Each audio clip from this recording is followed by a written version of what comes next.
What's up, y'all? It's your girl, Lex P. And it's your girl, Dre Nicole. And you are tuned in to another episode of Poor Mind, where a drunk mind speaks sober thought. We got a guest today.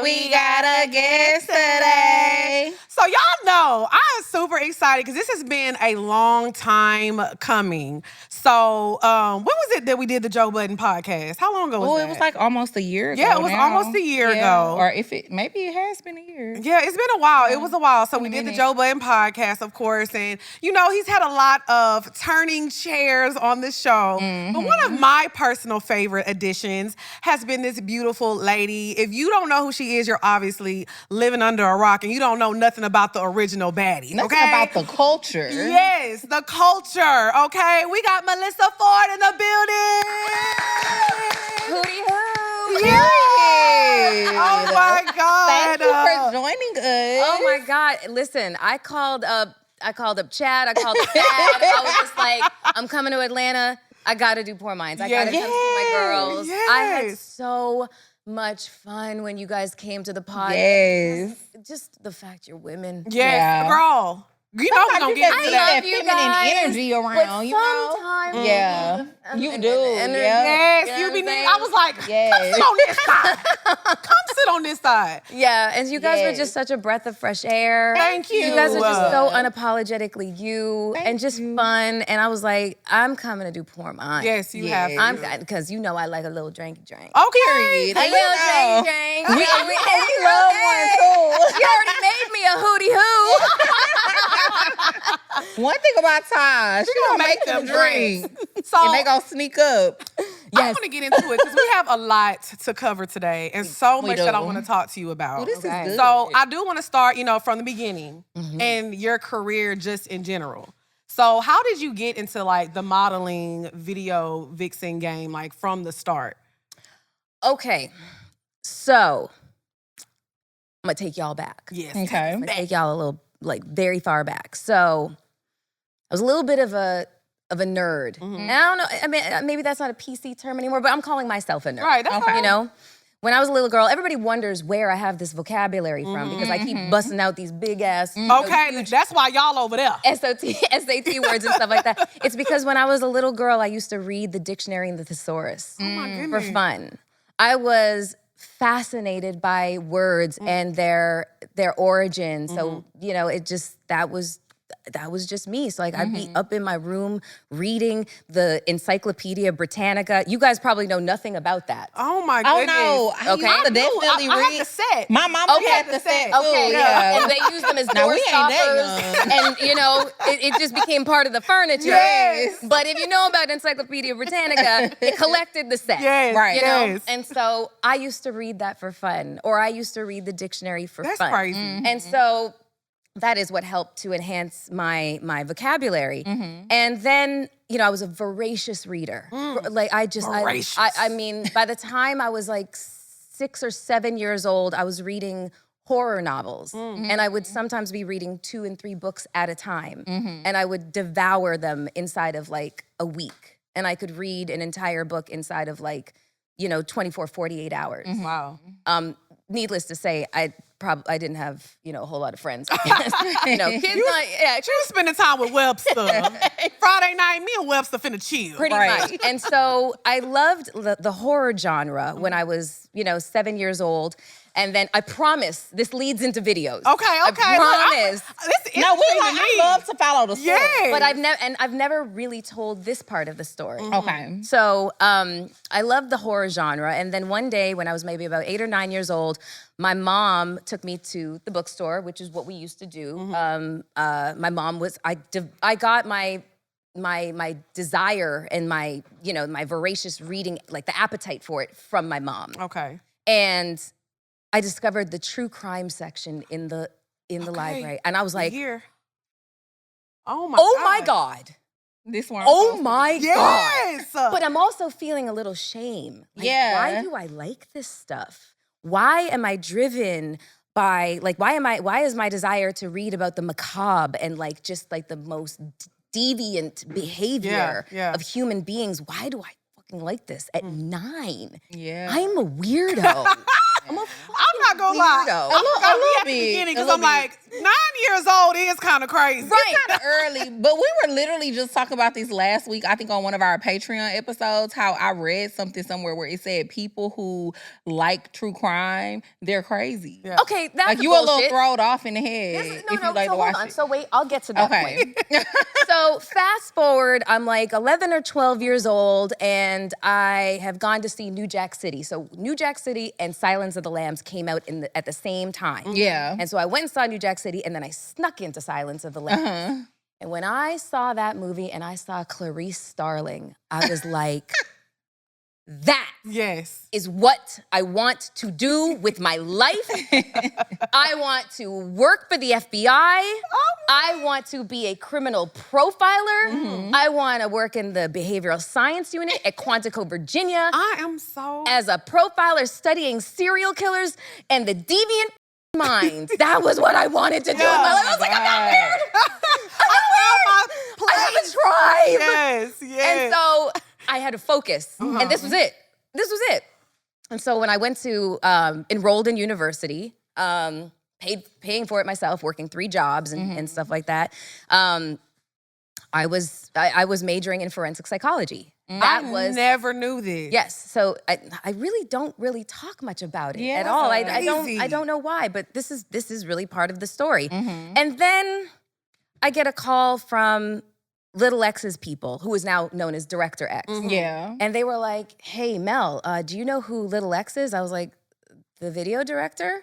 And they said, yeah. And now, keep in mind, I'm like a bartender, and like, you know, I got a little Coyote Ugly thing going Okay, on. so because I'm like, how did Okay. they even know Yeah, about that's what I was you? gonna say. I mean, like, I'm from Toronto, and you know, you're from Atlanta. People just Yeah. know, Yeah. people know, kind of thing. So they knew me, but they also everybody knew me to be very serious and studious, you know? And so for me to get a call that, you know, somebody wanted to like hire me, and it's just for my aesthetic was why, you know? And they were like, well, because you're hot. And I was like, oh, all right, yeah, sure, I'll talk to him, fine. And so we met, and he was like, I want you to be the lead in this video. So, like, my first real video was like the Canadian Rap All-Stars. It was called Northern Touch, and it was Oh, wow. Oh, I'm about to go Google this. Me too. and it was the Rascals and Shaw Claire and Socrates and Cardinal Official. Shout out to Oh you my know my boys gosh. in Toronto. Boy, that was a million years ago. And so like I'm just like the main girl in Yeah. this. And so X at that point determined that like I was like his muse, and he was like, "Listen, I'm gonna be big, and I'm gonna take you with me." And I said, "Yeah, all right." And then it was just okay, whatever. And I went back to school, and I went back to working my jobs. And then a year later, he calls me up. He was like, "It's time." And I said, "Time for what?" He was like, "I told you I was coming to get you." And I was like, "Oh, okay." And he was like, "I want you to do this video." And it was called the Belly soundtrack, the movie Belly. So the song was called Tommy's Theme. And I think Tommy was played by Nas. Yeah. And it was the Locks and Made Men. And he was like, "You're going to be one of my leads." I said, "All right, cool." So they flew me out to New York. And I did the music video, and then that was cool and what an experience. And I just figured, okay, that was that. And then I get home, and 3 days later, this woman named Amber Jared calls me, and she said, "Hi, Melyssa, I'm Amber Jared. I'm a casting director for Hype Williams. Hype would like you to fly to Miami to do the 112 Lil Zane video anywhere. Anywhere, Yeah. anywhere, something like that." Yeah. And I was just like, Hype Williams? Right. What? Me? I'm like, I mean, he was doing all the everybody videos. He was just, and here's the kicker, is like, X was doing storyboards Yeah. for Hype at that time. So, you know, it's kind of like lend a hand to bring the next one up. Right, right. So, but then they also had like this little competitive thing going on with each other where they would like use each other's girls for their productions and stuff. And so I flew to Miami, the first time I'd ever been there, ever in life, and I did this video for Hype Williams, and it was just an epic experience. And then that, I guess, just started the video career. But I do have to say that my priorities were very, very, very much intact. I knew what side my bread was buttered on. I was a bartender. I made pretty good money from bartending, not like how bartending is here in the States. 'Cause Yeah. It's a different. different career You know, here. like Yeah. dudes would for tip you with sure. toonies in fucking Canada. Yeah. But, you know, so I went back to, you know, Toronto with the intention of, okay, I am focused still on being this profiler. I'm focused on my studies. I'm paying for myself to go to university. So I'm working like 3 jobs. One of them is at a satellite TV company and everything like that. And so I would turn down a lot of videos as well. So like you would see me in Big Pimpin', but I also turned down Thug Life Is Mine, which was Mobb Deep and Nas. That was shot in like the South Pacific, you know, like Tahiti or something like that. And people were like, how are you turning that down? I'm like, I have school. Yeah. Like I gotta go to school. I never really, it never really impressed upon me what I was doing was career making. Yeah. You know, Like, so it just was something to do and it was fun. And it was travel, and it was a way to kind of like, you know, validate your hotness. Yeah. But And then that's you go back to the real world. Yeah. You know, and I never lost sight of what the real world was for me at that time in my life. So I do want to ask you this question because you were like emphasizing like how much a nerd you were and how you like to read. But did you know that you was fine? Did you grow up knowing? What I was about to say. Like did you grow up knowing like I'm bad as hell and I'm different? Like, why did he call? Like, oh, okay. Excuse me. Look at the material. I had an ugly duckling phase. Why do you? And there is no photographic evidence to prove it, so don't go looking for it.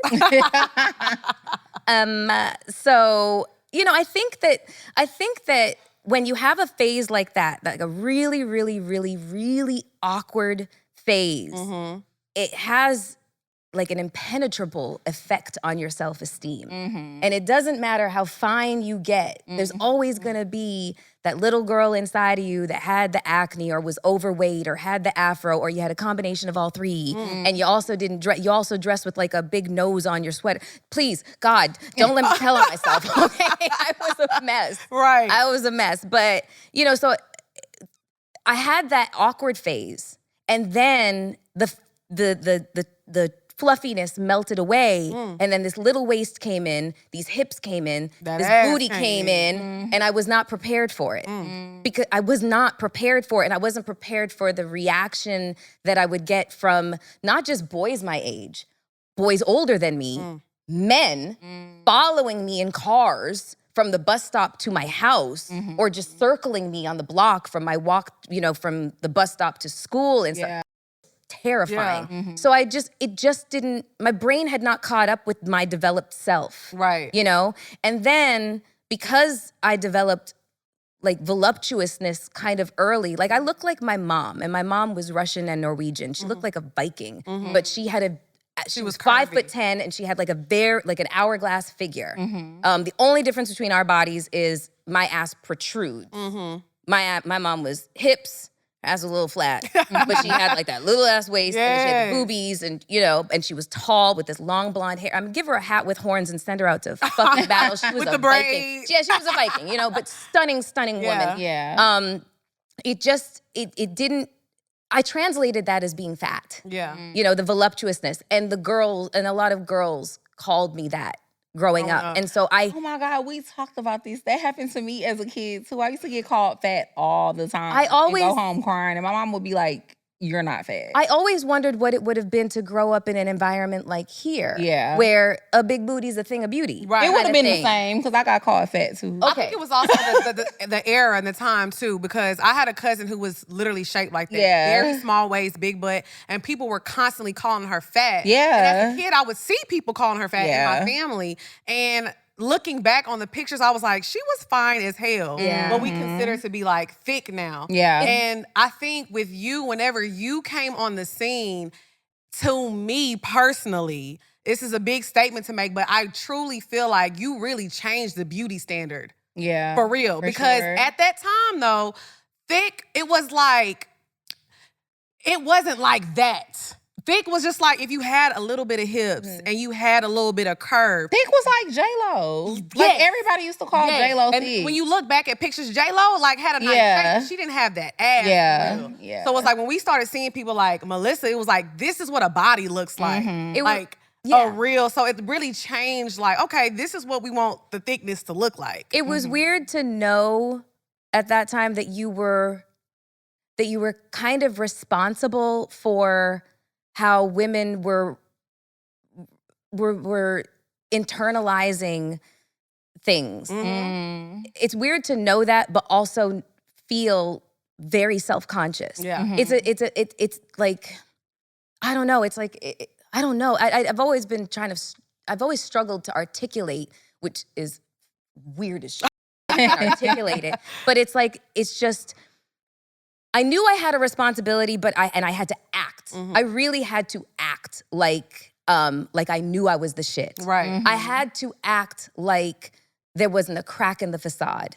You know, I remember when I was a kid and I was watching The Cosby Show and Felicia Rashad, you know, Claire Huxtable came on the screen, and I had never seen a woman like her before in my entire life. You know, just, she was this combination of like beauty and grace, but power and just fire and intelligence and academic smarts and just, she just was this powerhouse combination of a woman. I'd never seen anything like her before. And then what I appreciate about the Cosby Show was the ilk of the woman that they decided to consistently hire. Lena Horne, Nancy Wilson. This is what you consistently saw from the women that came on. They were brilliant and beautiful and accomplished, and they were graceful, and they were nurturing, and they were all these things.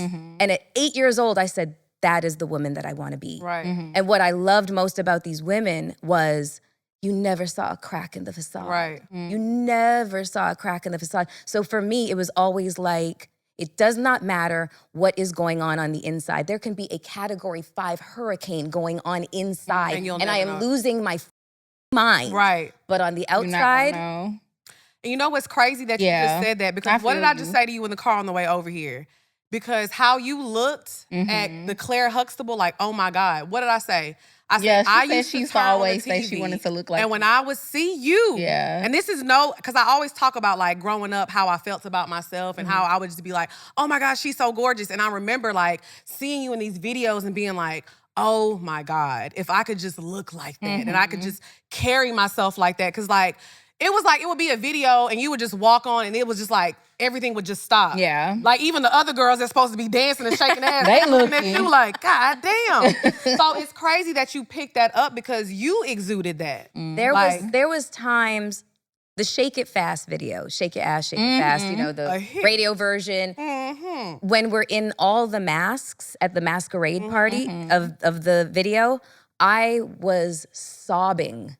They had to pick me up off the floor because the costuming was we were so scantily clad, and I was so insecure about my body and what it looked like that I just would have these crying fits. I was like, it was, I don't even know how to explain. How the fuck did y'all deal with me? Right. So crazy. I would because you look so good. That's what I'm saying. But then I wiped my face. Yeah. I came out and Yes, always gave that. Yeah. Very polished. you just never know, because what would Claire Huxtable do? What would Lena Horne Right. do? Yeah. What would Nancy Wilson do? What would Halle Berry do? Exactly. Like, I would ask myself these questions inside my head. What would these women who are the picture of composure and poise, what would they do? And I had to apply this to every experience in my life. So people are like, it's a video, Melyssa. But is it really? Is it really? It's like Because no, but not only that. Music videos became one of the first ways that Black and brown young girls saw themselves represented. Yep. For the first time. Yeah. that's true. And that is how the beauty standard did change. So it wasn't just a music video. It wasn't we at weren't all. just video music models. We were changing. We were a fault line. Right. You know, and there was going to be a seismic shift. Nobody knew about it though. And nobody really thought that we would be responsible for anything other than just being eye candy and, you know, just I don't know, living through and for the male gaze. Right. But I do think like videos during that time, y'all have to realize we used to be rushing off the bus because it'd be like, oh, a video is premiering today. It used to be a premiere. Yes, it was a premiere. Now it just drop on YouTube. Man, people like, oh, let me go. When you would see that world premiere on 106 in Park, it was like, hold on, I gotta make it to the TV. Yo, or sometimes it would be like in the middle of a program. Yeah. One of the funniest like moments of a world premiere was, and I think I just told this story recently, but I was shooting Cher Shayla Ghost, Ghostface Killer's video with You God, and I mean there was like 50 girls there, and Gloria Velez was one of the principal girls, and we just met each other on that set. We're watching the world premiere of Big Pimpin' and find out we're both in that video. But she had shot the Miami part and I'd shot the Trinidad part. Okay. And then fast forward, less than a month later, we both get casted for Thong Song Remix. Okay. And so we're both leads in that, just different participation. You know, I'm mostly in the beginning and she's mostly like middle and end and that sort of thing. And then we end up going on tour. Like it just... Our lives, all of us video models, and I refuse to call us video girls or video chicks or video hoes or whatever. We were like the trifecta, you know, like we were like the supermodels of the 90s. You know, the Christy Turlington, the Naomi Campbell, the Cindy Crawford, Linda Evangelista. That's who we were. Yeah. And regardless if anybody wants to give us that credit, you can't convince me otherwise. We That's was who there. We were. No, yeah, we was remember. outside. We know what it was. We remember. So I was gonna ask you, how was it on set a lot of the time with the other girls, especially considering that, like, you know, you had a relationship with Director X, so you were just automatically getting picked. Like, were girls going on auditions back then? And so, do you feel like the energy was like different on set because you were just automatically getting picked versus them having to like audition? I don't think that you really knew that though. Like if you made it past the audition process and then you ended up on set, you're not thinking about the audition anymore. Okay. You're like, I'm here. Yeah. I got this. I don't care how you got it. Yeah, exactly. Yeah. So, but my personal circumstances, and you know, I'm pretty sure I call her Glowworm. Her circumstances were different. There's a video model named Sasha. You know, she was huge. Her circumstances were different. There was no casting for us. Natasha Ellie, who's now Natasha Maloney. There was no, you know, like casting for y'all. She got casted. Yeah. Picked. You know, there was girls that never hit the audition circuit. Right. We didn't have to. We got picked. And so, you know, I mean, my experience, there was a lot of camaraderie. In most of my experiences, there was a lot of camaraderie, especially if we didn't feel safe. Because as a woman, naturally, we have to be hypervigilant about our safety. Of course. In every single circumstance. We're taught that from a very young age, to be hypervigilant about our safety. You know, walking down the street, it's dark, walk with keys in your hand, you gotta have bear mace, you gotta have all this shit. You know what I'm saying? Like, we gotta worry about our safety. So in certain circumstances, when we felt like there might be a little bit of a predatory vibe on set, we were like beavers. Yeah. You know what I mean? Like beavers, in order to, like, you know, not drown in the water, they sleep back to back. You know, you keep 6, keep your head on a swivel. I'm gonna take a nap. That and is then crazy. And then wake up, and then you do the same, and I do the same for you. Right. I'd see other girls just holed up in the corner with their school books, because a lot of girls were just like me. They were studying, and they were studying to become other things. This was just like a stop on their journey. And just a life experience, you know, something to add to their, like, you know, their mosaic of life experiences and stuff like that. So for me, a lot of the times, there was a lot of camaraderie, especially when X and Hype did music videos, because they hired a lot of the Canadian girls. So we all knew each other. Right. So like Big Pimpin' on that yacht, that was a party. And then we took the party back to like Hype's house, and it was a massive house, and it was a vibe. Oh, it was a vibe. It was a vibe. was And it really was like very familial. Yeah. You know, it wasn't debaucherous like people think. And that's not to say that there was not that. Going on. Exactly. But a lot of times you could figure out from the song, the artist, and the lyrical content what the was going to be, like what the energy on set was going to be, and you would just be like, "Yeah, I'm good. I'm good on that one." And I do want to. Oh, go ahead. Well, I was just gonna say, I think people wonder because a lot of the time that's how it is today. So I'm just wondering if it was like that back then too. I mean, I think that people have different intentions now. You know, the age of social media, and like, you know, just how many women kind of elevated past being music video models and became other things. Me being maybe kind of the blueprint of that. I think that people kind of look at that elevation as something that they can achieve as well. And, you know, so that's a driving force for their motivation. Right. But I mean, it's very different. It's just now. different. It's so different. Yeah, because I want to ask you, because I do feel like I could be wrong, because like I said, I'm outsider, never been a video girl or nothing like that. But I felt like a shift. Me. Shut the hell up. Wait, what? Because I did a video one time, and I was like coming out the water, trying to be fine. You need to. This was in Houston back in the day. You need to send that to me. Definitely in a video before. I was trying to get my Melyssa Ford on. Hey, girl, And what happened? It was given. I said, let me get these jokes off.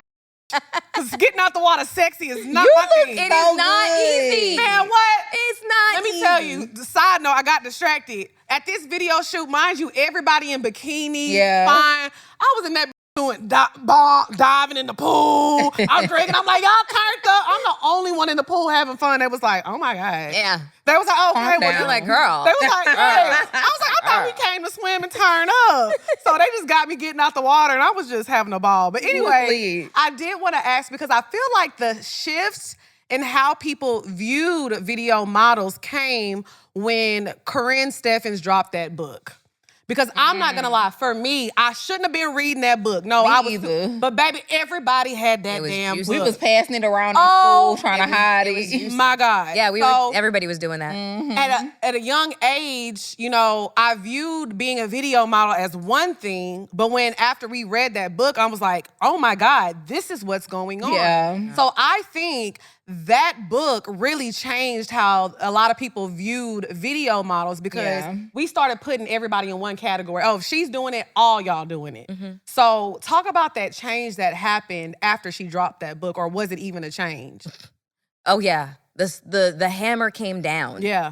It's so interesting, and we're watching it right now with Diddy, you know, where somebody was, you know, we watched this person who's been placed on this pedestal. You know, we just gave him like the Icon Award, you know, like the Global Icon Award from the VMAs, Key to the City in New York, just like what, a year and a half ago? Didn't he get like the BET Honorary Award? Like Lifetime Achievement or something like that. Exactly. So it's just like we're watching like this kind of fall from grace. So it's just like the higher your pedestal is, when they kick it out from under you, that fall is hard and fast, you know, and so. You know, we're just kind of like trudging along and whatnot. And by this time, I've pretty much exited stage left. Right. Like now I'm a television personality. Like my face is on the wall on 57th Street in between at 10th and 11th on the CBS building. Right. My face, Tigger, Free, and AJ. So I'm now a television personality, and this was part of my plan. I was always going to take the exit ramp and go to do something else. Yeah. And so when the book came out and suddenly I'm regarded the exact same way as the stories that she's telling, I was like, wait, what? Right. Hold on one second here. How, Sway? You know? And I was furious. And then it was like, the judgment was swift and in the opposite direction. And suddenly every single girl who had participated in a music video was responsible for racial genocide. And I was like, wait, how did we do all of this? You know, oh, you are just responsible for the youth going wayward and what? Yeah. What the And so at that time, there was also other going on with the music industry, like, you know, just the labels and stuff like that, Napster and the piracy of music. So that was like a big thing as well, coinciding with that. So music videos and the quality of music videos and the quality of hiring just changed. So this was all like, you know, just like the tent poles of how got super fucked up. Right. And so when the book comes out, at the same time, everybody seemed to want to do a panel. A panel on or about hip hop the state of hip hop, feminism and hip hop. And because people now knew that I knew how to string a sentence together and the fact that I was looked at as the blueprint, everybody wanted me to speak on these panels to represent every single girl that had done a video. And I was like, wait, hold on 1 second here. I could talk for that her over there, but her over there. I don't know.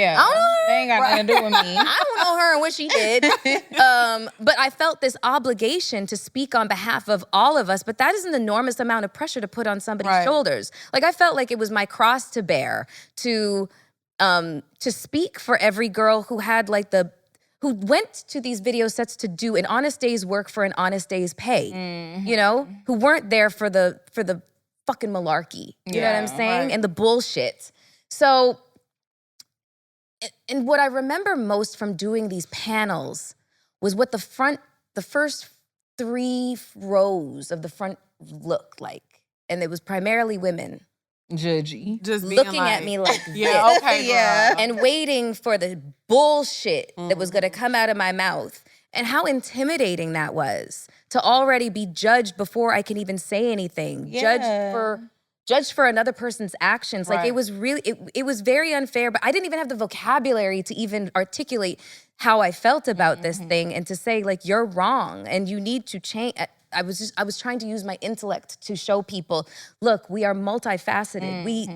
We're not just that. We're not that. Right. You know, that was a choice. Yeah. That doesn't And I represent made my everybody. choices and they do not align with the choices of another person. You wouldn't want to be judged for, you know, the actions of another. Right. And that went on for a really, really long time. Yeah. And I kept showing up for these panels and, you know, just kind of crashing into walls, you know, trying to defend myself and bear this cross of judgment, harsh judgment. And it really had a profound effect on, you know, my already kind of fractured self-esteem. Right. You know? But of course, the facade. Yeah, face card. Of course, name, the face facade. on. Of course, the facade. Yeah. I ain't never shook.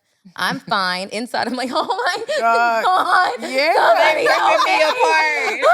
I'm fucking dying over here. Yes. You know, and I can't lie and say that, like, you know, that depression and anxiety did not result sometimes in like suicidal ideations. It was bad. Yeah. It was really, really bad. And, you know, sometimes I would just hide from the public and consume way too much alcohol and weed and, you know, just as like a coping mechanism and stuff. It was tumultuous shit that I went through. And I found myself throwing myself into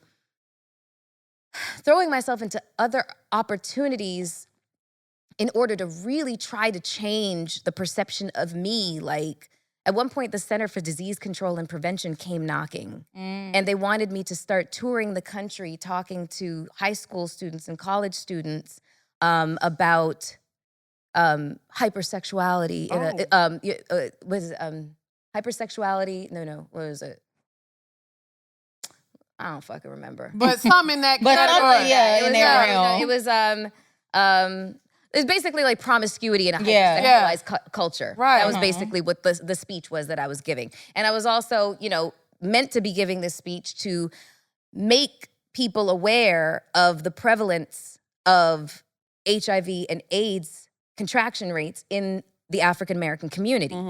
That AIDS is not going away. It's not like, you know, I know it's not a cause celeb anymore. You know, it's just like charitable art, you know, it goes through the ebb and flow of what's the cause that we're celebrating now. And AIDS and HIV had kind of fallen out of favor and stuff like that, just in terms of like, you know, captivating headlines and stuff. But it was very, like the statistics were very, very high in our community. Right. And so like they sent me out because, you know, I'm drawn a certain way. You're viewed a certain way. Exactly. So like I'm like walking desire. Right. You know what I'm saying? And then I'm like, snap out of it. Right. Yeah. You know, to the boys, snap out of it.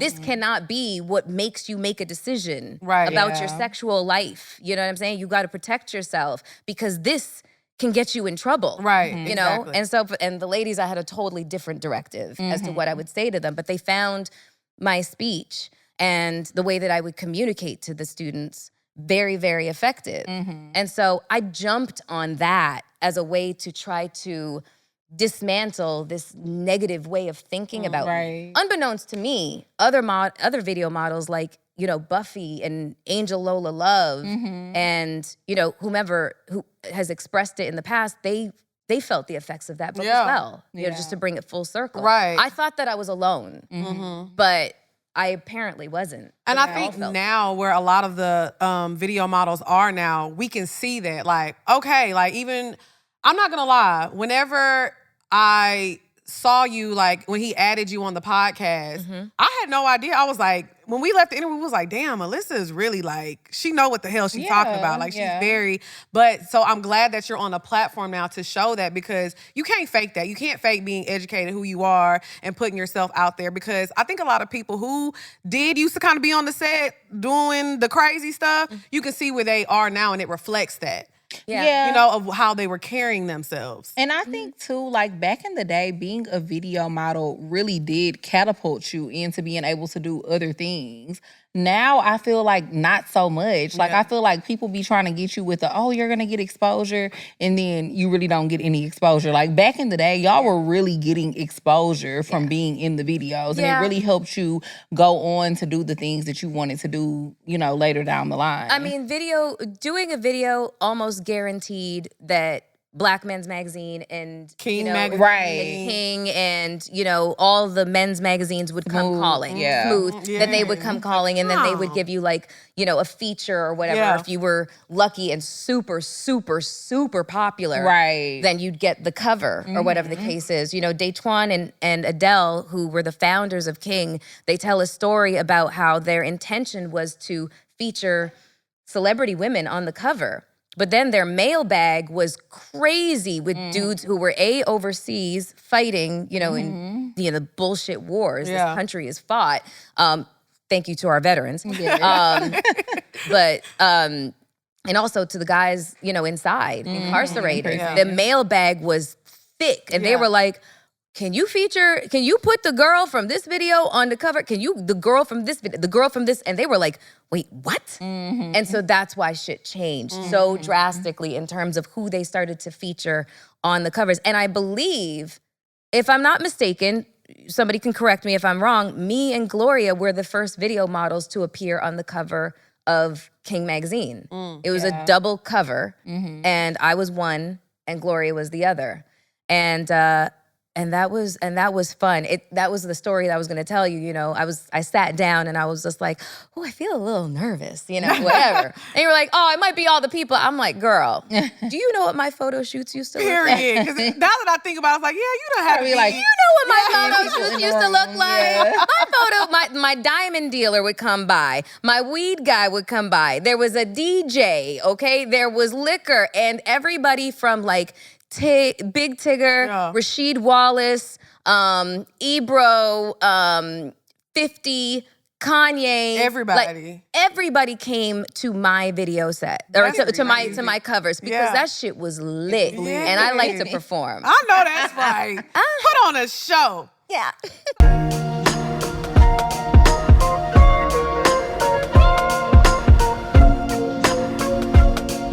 Todd, what we drinking today, girl? All right, so for our guest, Miss Melyssa Ford, this one is called the Hootie Hoo, okay? And so this includes a little bit of blood orange, a little bit of turmeric spice, a little bit of lemon juice. It's topped with some rosé, Prosecco, and then also a little bit of Pellegrino, just to give us a nice, calm fall, autumn fizz. So this is the Hootie Hoo. Cheers. What's up, y'all? It's your girl, XP. And it's your girl, Dre Nicole. And we're here to tell y'all about a rewards program called Built. You pay your rent online and you get points. I don't know about you, but I love getting some good points. Yeah, I love me some points. And you can get points for vacations. You can get points at hotels. You can even also use your points for studio classes, like, you know, working out, going to the gym. I like that. I like that too. You're going to pay your rent anyway, so you might as well get rewarded for it. So what you're going to do is go to joinbuilt.com/poorminds. That's joinbilt.com/poorminds. Sign up, pay your rent on time, and get you some points. Period. Earn points by paying rent right now when you join built.com/poorminds. That's joinbilt.com/poorminds. Make sure to use our URL so they know we sent you. Join built.com/poorminds to start earning points with your rent payments today. What's up, y'all? It's your girl, Lex P. And it's your girl, Dre Nicole. And we have a very exciting announcement today. We have a brand new show dropping. Yeah, so we have a brand new show dropping, y'all, on Patreon. It's going to air on September 2nd, and it's called Poor Chronicles. We're going to be doing so much stuff on there. We're going to be doing challenges. If you can't go to Bella Noche, where the hell could you go? If you can't go to Bella Noche, where the hell can you go? We're going to be doing talk to me, chit chat with me. We're going to be spilling a little tea. Oh my God. No, you didn't. Oh my God. Everything y'all been wanting to see, we're going to be doing it right here on Patreon. Yes, y'all ask us for so much. Well, we finna give it to y'all every single Monday. And it's gonna be a time. Y'all know Poor Minds has grown into its own little entity. Well, we gonna have a lot of fun still over here at Poor Chronicles. So make sure y'all tune in September 2nd. It's going down. Stay tuned.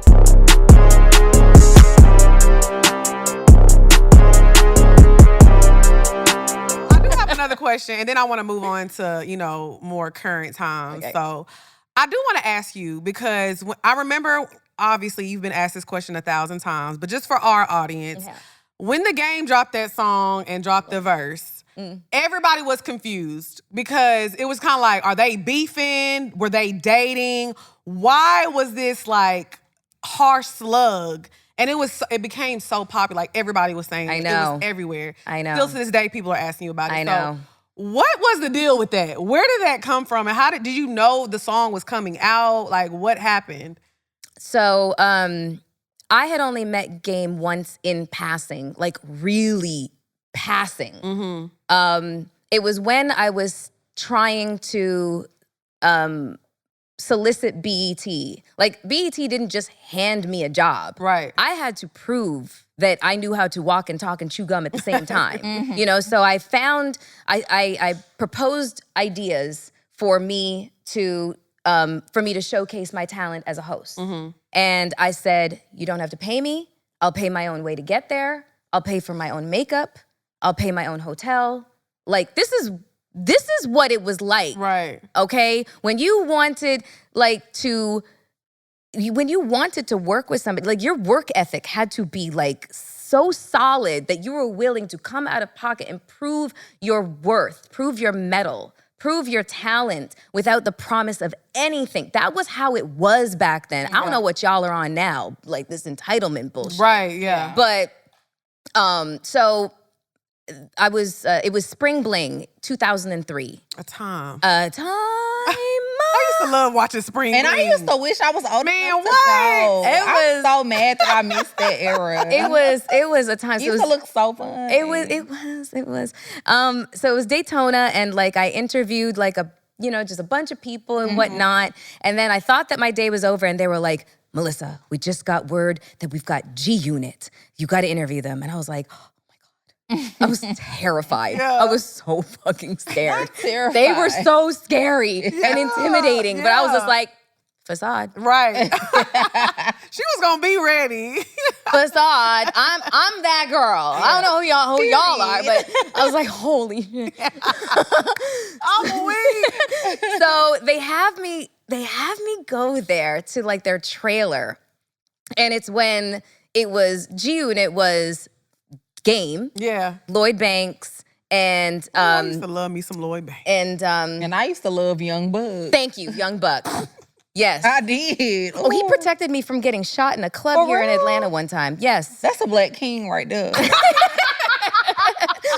Yeah, all this, Young you know what I'm saying? That's a Like, Young in Buck. terms of like all the weird, funny stories I've never said before. Right. Young Buck kind of protected me from getting shot in a club in Atlanta. That is crazy, Melyssa. What the fuck? I had a gun pulled on me. Anyways, Nice. listen, I'm diverting from the real fucking story here. We Hold gonna on. get to that later. But that was I wanna okay. come Yeah, back I want to that. go back to that story. Shit has been too. treacherous in this business.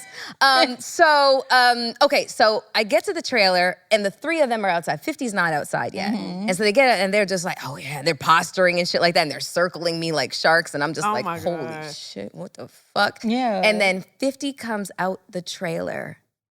I promise you, These three stood at attention like soldiers. Ooh. Don't get mad at me. Y'all know that that's the way it was in the early days. Not dad coming outside. We gotta be quiet. That suddenly all the little All that bullshit stop my real new quick. favorite word because of my producer is malarkey. All the malarkey stopped. And I was like, wait, what the fuck is going on? And then 50 comes out, and 50 has like this ridiculous presence. He does. He does. Wow. Yeah. And he just looks at you through your soul. Mm-hmm. Hey, what's up? I was like, I'm here to interview you. Nothing. I'm trying to do a job. Yeah.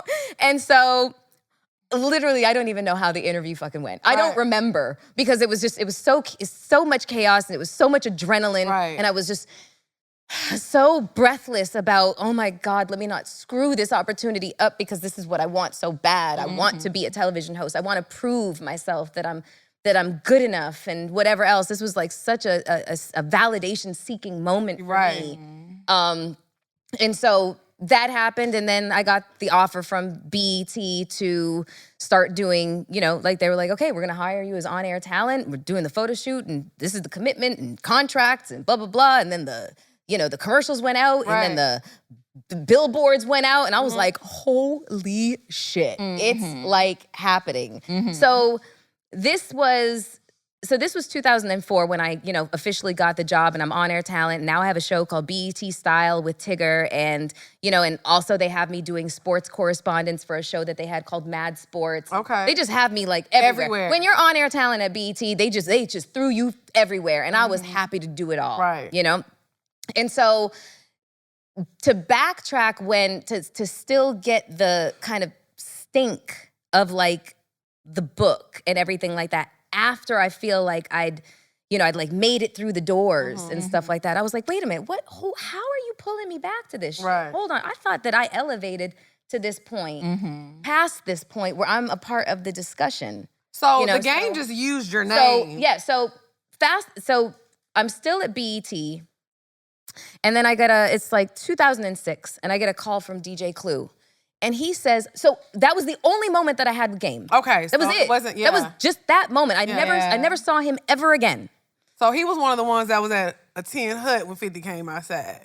I mean, I dare you to... She said what she said. I dare you to contradict me. You know it's true. Okay. And so then I get a call from DJ Clue. He was like, hey, Mel, let me ask you a question. I was like, what's up? He was like, did you ever diss Game? Like, did he try and kick it to you and you dissed him? I was like, no.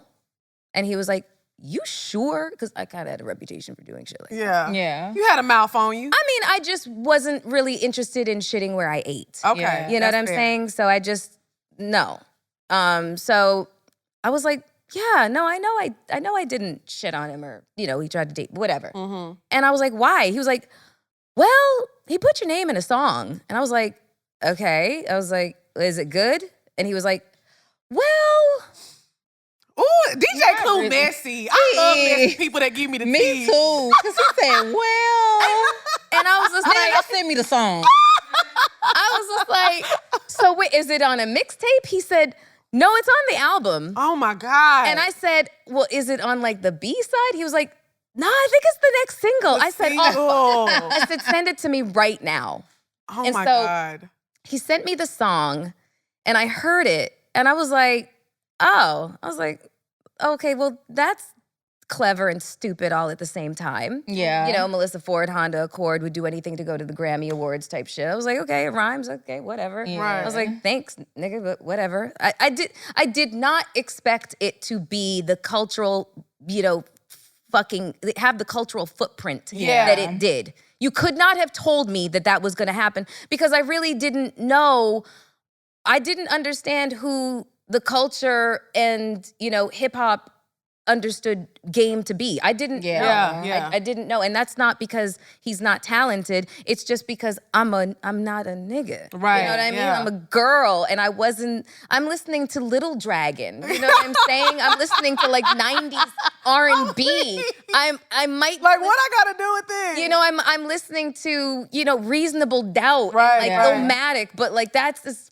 like, you know what I'm saying? So it was just weird and kind of out of nowhere. And I think what made it so like everybody was talking about it because people still refer to that because they're like, oh, if you don't go down the right path, you're gonna end up like Melyssa Ford. And just right, like, and I was like, wait, I'm on the right path. Right, You want to follow my path. Right, Yeah. right. You do want to Like, follow why my y'all path. coming for me? sack But of it was shit. tea Yeah. at the time I know. because we saw you and we knew you, but we didn't know. It's not like how Instagram is and right Snapchat now, and social Twitter and media, Facebook yep. is now. So Yeah. I'm like, girl, you know Melyssa Ford drove a Honda Accord, bitch. I know. Like, it was tea then. And I never drove a Honda Accord, even though it's a great car and Great they hold their car. resale value. Yes. But that's not what I was driving at the time. I was driving an S550 Champagne, and so just Don't there's- play with besides her. Clock that- that tea though, You know. because and I'm glad that you said that because you know what, I'm probably People be trying to play you. They be I trying was to just play about on your to- top. Like, period. They be Stop trying to play on playing everybody's top. on people top, Yeah. and especially you because I do want to fast forward till now. Well, I was about to ask. hold Hold on. ahead. But Yeah. Well, because I wanted to ask you a question too, because you said, like, he just brought your name up out of nowhere. So I saw recently another model brought your name up recently about something really old. And I was just wondering. hold that thought. Put a pin in Yeah, that. Hold on okay, one second. okay. Hold on 1 second here. Let me finish this up. Okay. So he sends me the song, and I'm like, oh, okay, well, this isn't whatever. Okay, whatever. Cold and tea. then and then I was just like, wait, what the fuck? It caught wings and it flew the fuck off, and it just took off with wings, and suddenly I'm, the book, and then this, and it was Right. just solidifying this fucking narrative that I'm not even responsible for, that has nothing to do with my truth, and nobody's fucking asking me, Right. Yeah. whether this was okay with me. Right, And I was like, right. wait, hold on here. What the fuck is going on? But then kicks in that whole never facade. the facade. But now That's what we finna name this. but now episode. the facade. But now the Period. facade is working to my detriment. Yeah. Because now I have not developed a muscle to clap back. I have not developed the muscle of defending myself. I am caught in between a rock and a hard place. Do I defend myself and it fall on deaf ears because people want to believe the messy narrative? Yes. Or do I just operate in a composed and poised manner and let my nonverbal communication do the speaking for me? And maybe it does not, land or impact people right now, but eventually y'all motherfuckers will understand who I am and how false that belief was. Right. And it may not be right now, being in 2006, 2007. Now, 2020 something. Oh, they know y'all now. now Yeah, you get it. they know. That know what shit the fuck ended a going on. relationship that was very, very like near and dear to my heart. I remember being on the red carpet at the BET Hip Hop Awards, and my boyfriend had just broken up with me because he could not deal with the amount of conversation about me in such a negative way. And, me and him are still friends, and he was just like, I was so immature at the time. I wish that I'd had the wherewithal to not do that to you. But I'm walking this red carpet. My heart is in a million fucking pieces. It's smashed. I have been sobbing for hours. I was on the plane crying so hard that the stranger next to me was rubbing my back. Oh my God. And I got to my hotel and I closed the drapes and I just lay in bed. And my publicist came in and she just sat. She was like, Mel, baby, you just got to give me a couple of hours because I'm presenting. You just got to give me a couple of hours, please. Just find it in you. And I am a tenacious, resilient motherfucker. I found that steel core of strength that I have inside of me. I was so broken, but I was like, all right. And so I'm still like tears streaming down my face in the car as we're approaching the red carpet. And she was looking at me and she was just like, oh, fuck, this is about to be a disaster. And I just looked at her and I was just like, I got this. Open the door. Yeah. Yeah. And I got on that red carpet, and every question was about game.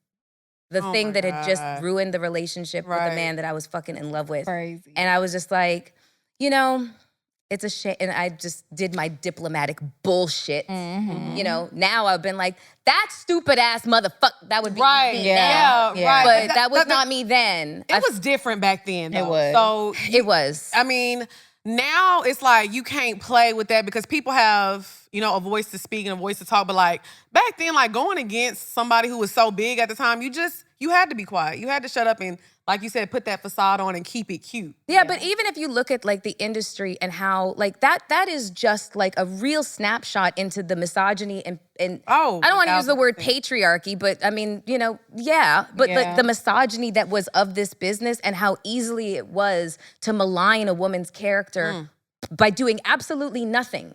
By just literally just saying something and everybody taking it and running with it, and then it defines her for years and years and years and years. 15 years. Yeah. 20 years. Yeah. What the fuck? Have you ever had a conversation with him? Yeah, we're cool. Oh, y'all cool now. That's I mean, good. look, why am I? Because I was about to say, gang, I'll beat your ass. I mean- I fight niggas. We were at Floyd Mayweather's party of 2016, 2017 or something like that. And, you Now, know, let me get another one. This is getting juicy. yeah, we were at, and Same. actually, we'd actually had more interactions than that. We saw each other in 2008 or 2009. It was Gilbert Arenas' 25th birthday, and it was in DC at this club called Love, and fucking everybody was there. Yeah. Everybody was there. And he was there. And he was just like, Miss Ford, this is me coming to you, like walking towards me. This is me coming to you, telling you I meant no harm by that. It was just a song. I didn't know that it was gonna have that effect on your life. And I was just like, I know. I would have been like, man, you got me fucked up. But- oh my God. but that still, and that's facade, yes, but it's decorum. so crazy. I was hoping it was something behind it where it was some tea. We're like, oh, he was hurt. You just being But it just, was literally nothing. but the crazy part is, if you nothing. listen to that song, he talks about 30 women. Why does Yeah. everybody just remember Because me? because you are were the an it blueprint, girl. like you So said. that's where popularity, Yes, you know, absolutely. That's where the pendulum swings in the opposite direction. Right. You know Of what I'm saying? Like course. it really is a gift and a curse at Yeah. times. You know, and the pendulum will always swing in the opposite fucking direction. 1000%. That is why I take praise and criticism with the same amount of skepticism. You know, like I do not believe my own press. You know, right now I'm having like a moment where, you know, there's a lot of fucking energy around me and I feel like the eye of a fucking hurricane. And you know, even though I feel like a lot of it is like is praiseworthy, I feel very uncomfortable with it because I know how quickly the pendulum can swing dramatically in the opposite direction. So and I'm always cognizant of that, and I always want to be try to be as prepared as possible to weather that storm. And that is what 25 years in this business has taught me, how to weather storm. Right. Because I have weathered some shit. Yeah. You done been through some shit. Yeah. Right. Now, what was it that you was Well, saying? yeah, that's what I was gonna say. So going back to what I was about to ask. So yes, it was like So much in the middle of all that, though. It has been. It's been a lot for sure. But I wanted to talk about this because this was something recent, and I was wondering how you felt about it. Literally, when I seen it on the internet, I was like, I wonder how Melyssa feels about this because obviously this is like some old shit, and it's not something that you ever put on Front Street, so you didn't even want it out there like that. So I'm wondering, how do you feel like when your name gets brought up in situations that happened many moons ago that you never even publicized or wanted to be out there, and then someone is telling their side of the story and you're just caught off guard, like, what the fuck?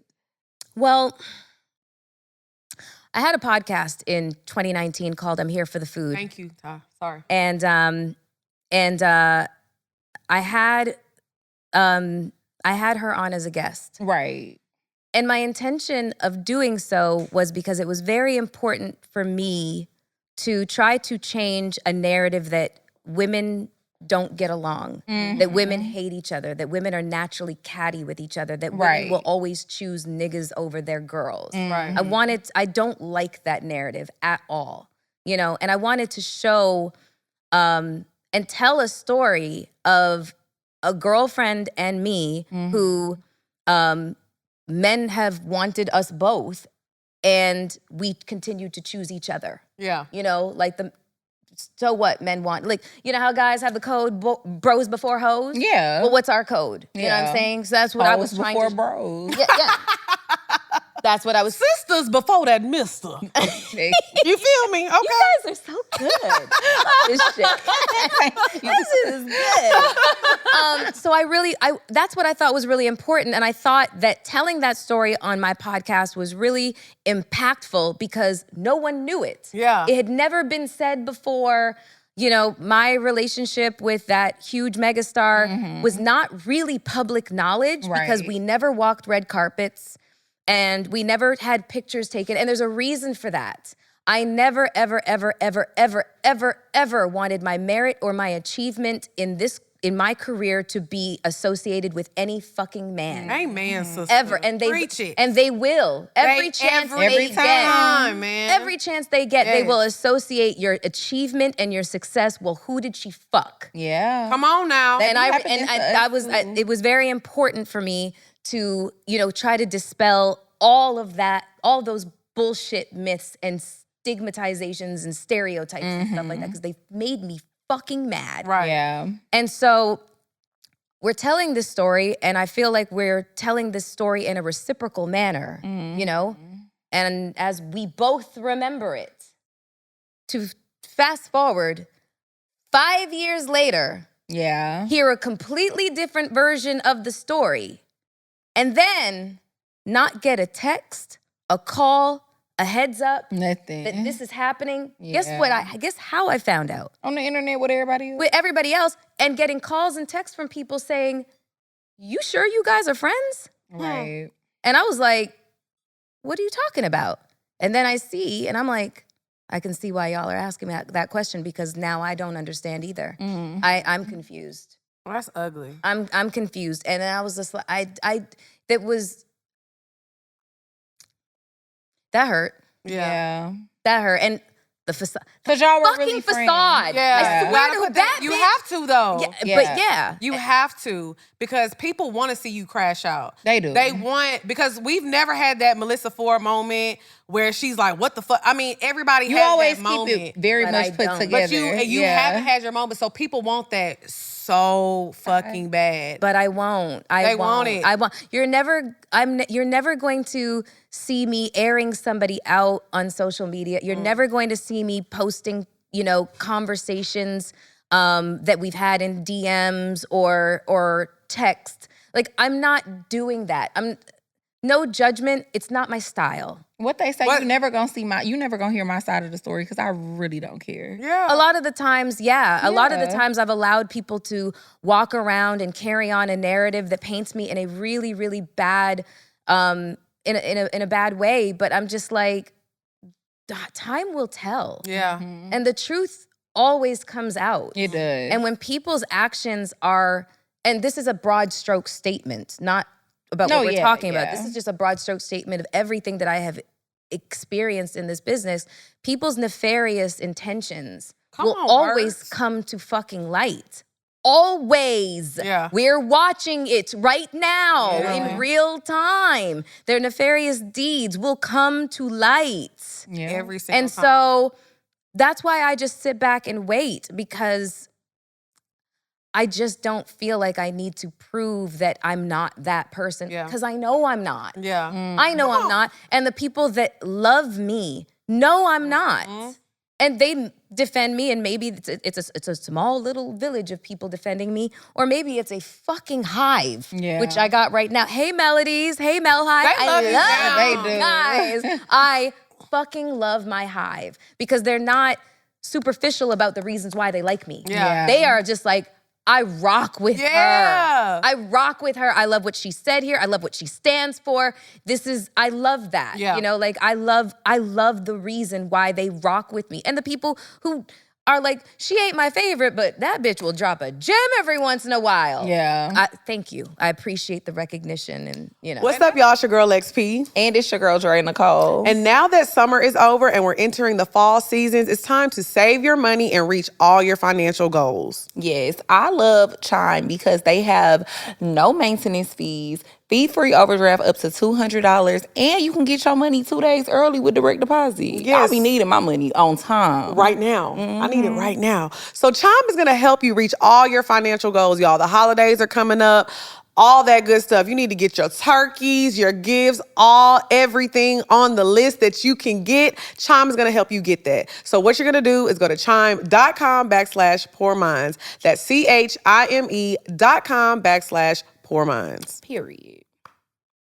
Make your fall finances a little greener by working towards your financial goals with Chime. Open your account in 2 minutes at chime.com/poorminds. That's chime.com/poorminds. Chime feels like progress. Bank services and debit card provided by the Bancorp Bank N.A. or Stride Bank N.A. members FDIC. SpotMe eligibility requirements and overdraft limits apply. Boosts are available to eligible Chime members enrolled in SpotMe and are subject to monthly limits. Terms and conditions apply. Go to chime.com/disclosures for details.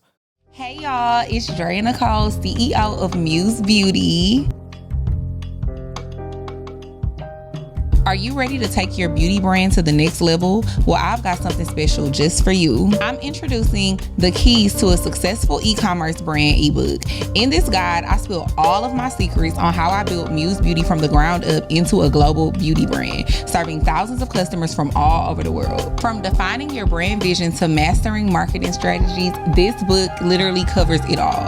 Plus, exclusive highlights and tips that you won't find anywhere else. But wait, y'all, it's more. Check out my curated vendors list featuring over 50 top suppliers in the beauty, fashion, and packaging industries. Whether you need cosmetics, accessories, clothing, or chic packaging, I've got you covered. So what are you waiting for? Go to www.musebeautycollection.com and get your ebook, your vendors list, or you can bundle them both together. All right, bye y'all. You brought this up because we saw a tweet where somebody said that y'all have to stop being delusional. A rich man isn't coming to save you. Statistically speaking, rich people date rich people. And, you know, like this fantasy man that we have of being a boss with him and this partnership of us having vacation homes, having beautiful vacations and living this life, it's very unlikely to happen. So that's what I wanted to talk about. Like, do y'all think like we still can find that rich man that can like, and when I say save, it's a broad statement because I don't think we're necessarily looking for somebody to save us. I'm not. Because everybody on this couch, we make good money. Yeah. We do well for ourselves. The moments in which I needed saving, I had to save myself. Hello, Right. and So we all did. We passed that saving, but when I say saving, I don't know what she meant. I think she meant saving from like a situation and you need help to pay your rent and pay your bills. When I look at saving, I just mean like, save me from these streets. Save me from the These piss. niggas. Yeah. The piss in the dating pool. Yeah. Yes. Like you said, I want the same thing. I want somebody who wants the things that I want as far as living a comfortable life and we're doing everything we never imagined. Yeah, that's really Whatever it. that looks like to you. So the rich. Okay, so I guess that means I'm rich. I'm not classifying myself as that right now. Yeah. Okay. I'm not. Right. I'm comfy. Yeah. But rich is different standards to people. Yeah, I mean, it's different things to different people. Like I've worked very, very, very, very, very hard to be here. But I mean, I got my first credit cards when I was 42. Like, I mean, my story has been throughout this industry has been feast, famine, feast, famine, feast, famine. That's another reason why, you know, when the pendulum swings in my favor, I'm very, very, very skeptical and hesitant to, you know, just relish in that moment and also, you know, just kind of start to believe the press because I know just what it looks like when the pendulum swings in the opposite direction. And it's not necessarily public humiliation or embarrassment or whatever. It is hard times, falling on hard times. And then trying to, there's nothing worse than being famous and broke. Nothing fucking worse than that shit. Nothing worse than being famous and fucking broke. You know, you cannot keep up with the Joneses. You can't keep up with the Tyrones. Nothing. You can't keep up with nothing. It's fucked up out Ramirez. here. And so because I've gone from feast, famine, feast, famine, feast, famine, and now I'm like on this even keel, you know, and maybe this ascension as well, this nice gradual ascension. And that's comfortable for me. This is too much. Yeah. You know, that's too much. But this is nice. Yeah. My hormones are doing that.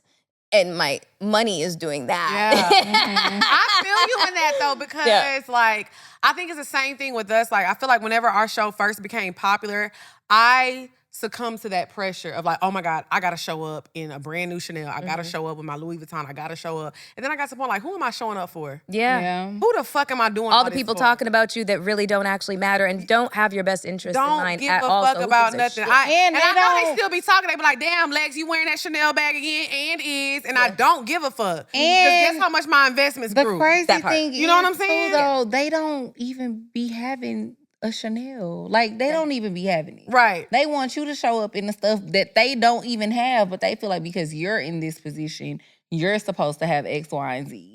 That shit is crazy. And I just feel like you're sending yourself on a downhill spiral if you contribute to that mindset or if you play into that mindset that people that have comments and people that are on the internet have to say about it. When I was in my 20s and 30s, you know, I mean, I dated a lot of like, you know, rich and wealthy, famous men. And nobody really knows because I didn't walk red carpets with these motherfuckers. You know what I'm saying? Like my private life was very, very private, you know? And there was always this assumption by these guys that my love language was gifts. So, you know, I just kind of like accepted them as what it was because I wasn't really in touch with what my actual love language was. My love language really is the number one is quality time.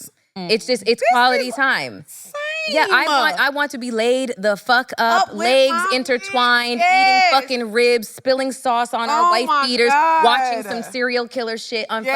fucking Netflix. Oh my God, that is a dream. That is a dream scenario for me, and I really never got that, you know. So it was like the gifts. I'm like, okay, fine, if that's what you want to do. If you want to leave your credit card at Bergdorf's, you want to leave your credit card at fucking Intermix for me to go shopping whenever I fucking want to. Okay, fine, you know. And you know, yeah, okay, having all those things in my closet, the Chanel bags and all this stuff. And then there was moments during the famine, you know, when I wasn't making any money, I'm between guys or whatever the case is, where I'm looking in my closet, I'm looking at all this designer wear and it's mocking me. It's mocking me because it's fucking useless. It's And you useless. still feel so- And where am I going with this shit? Because honestly, I'm perpetrating a fraud by walking outside with this shit, acting like I got it when I don't know how I'm paying my fucking rent. A $10,000 bag, I ain't got $10,000. Exactly. Can I hand this to my landlord to cover me for the next 6 goddamn months? Oh my God. So it's just like, so after a while, I really like giving me those kinds of gifts. I was just, it's empty. No. I literally, and I'm not gonna lie, I'm so glad that I ain't gonna lie though. I'm not still gonna be slap a liking gift the horse in the mouth. So if a Chanel bag just lands in my we P.O. not box, mad at it, but I'm still not be liking mad. the gift. Don't get me wrong. But that's okay though, because that's your love language. But what I'm saying is, I'm so glad that we're having this conversation because we just put value in the wrong things a lot of the time because it's just like, I always say this, when you die and you're long gone, nobody's gonna be like, man, she had on that classic Chanel. Let me tell she had on this. They're gonna talk about how you made them feel or what, you know what I'm saying?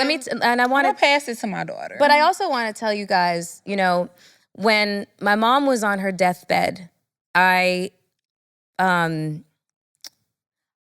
arrogantly, with the best intentions, said to her, you know, because my mom lived a very simple life. I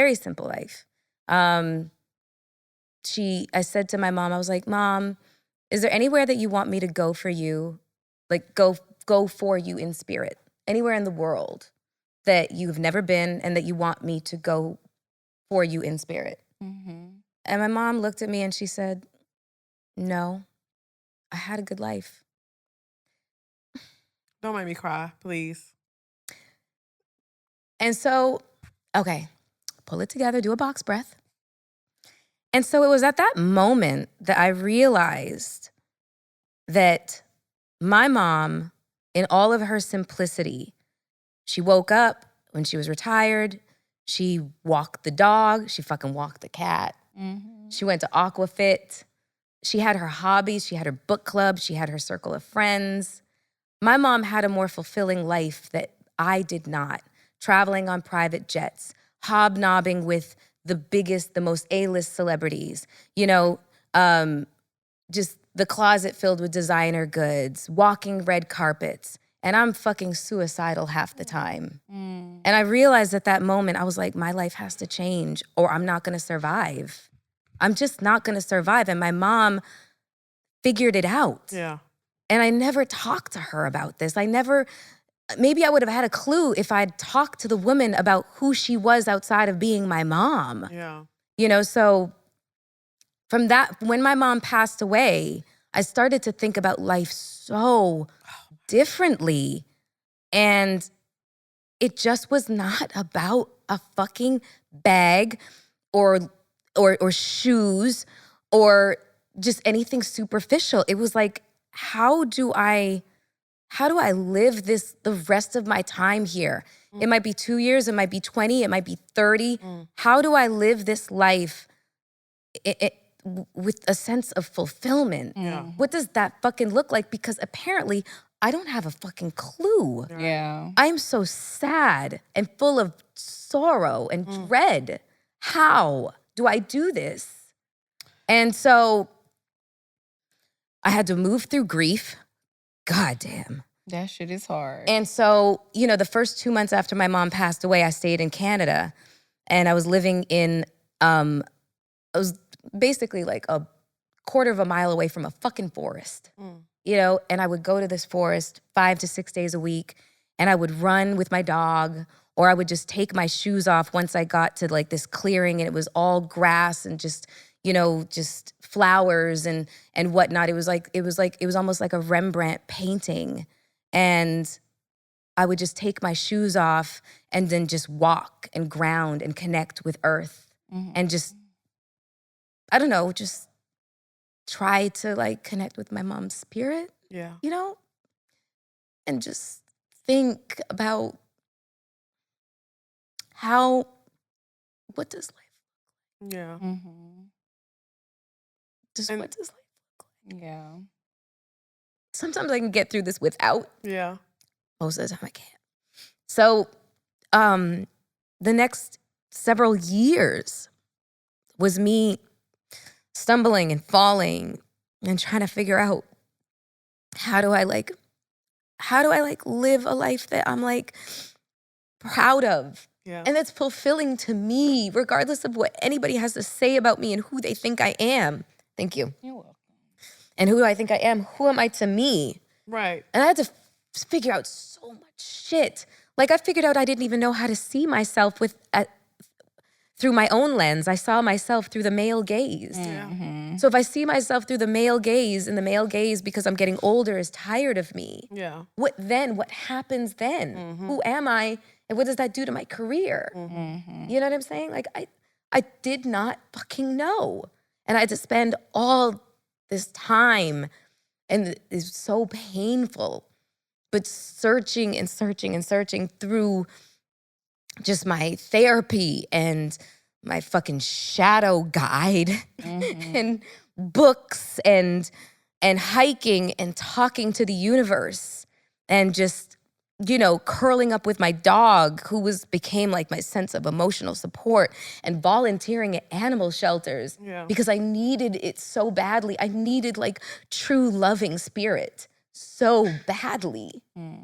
And, I came out, that's why I love who I am right now. Yeah. I fought so hard to become this woman. Like I fought so hard to become her. Like, I just fought. Can I just say something? Because I'm trying not to cry because you don't know this. I lost my mom as well. So a lot of times that journey, and when you're still growing as a woman and you lose the woman that taught you everything, it's a hard journey. And you feel lost and left alone, like you got to figure it out. So It feels like you lost your connection to the earth. Yeah. And that's why I kept fucking taking my shoes off and trying and grounding, because I was trying to find my connection to the earth, because I felt like I was like spinning around like a balloon that had been let go and it's in the air, and that's just what I felt like. And I felt like I was spiraling and nobody was there to catch me. And it's like I felt like I also had to suffer in silence because I couldn't reveal this level of vulnerability and pain. Because who was going to carry me? Right. Like Who was gonna make it okay? And my dad was already dead. Yeah. So Same. Yeah. Same. We are so the same. Y'all because are. navigating this life with no parents is a different type. You know, you have your aunts and your uncles and your cousins that they want to be there, but you can't. You know, like you can't, and we have to figure it out. Yeah. So, when you said you were walking in the forest and you were just trying to do something to connect to her and feel to her, mine was sleeping. Because the first 2 years, still to this day, I see her in my dreams. So I try to sleep to make me feel better, to find that comfort. You know, I'm sorry. I'm sorry. I know we don't cry on the show and stuff. Don't you dare apologize. Do not apologize. Do not apologize for being human in this moment. This is fucking awesome. Yeah. So I love that we're connecting on this, here for everybody that feels seen, feels like, oh my God.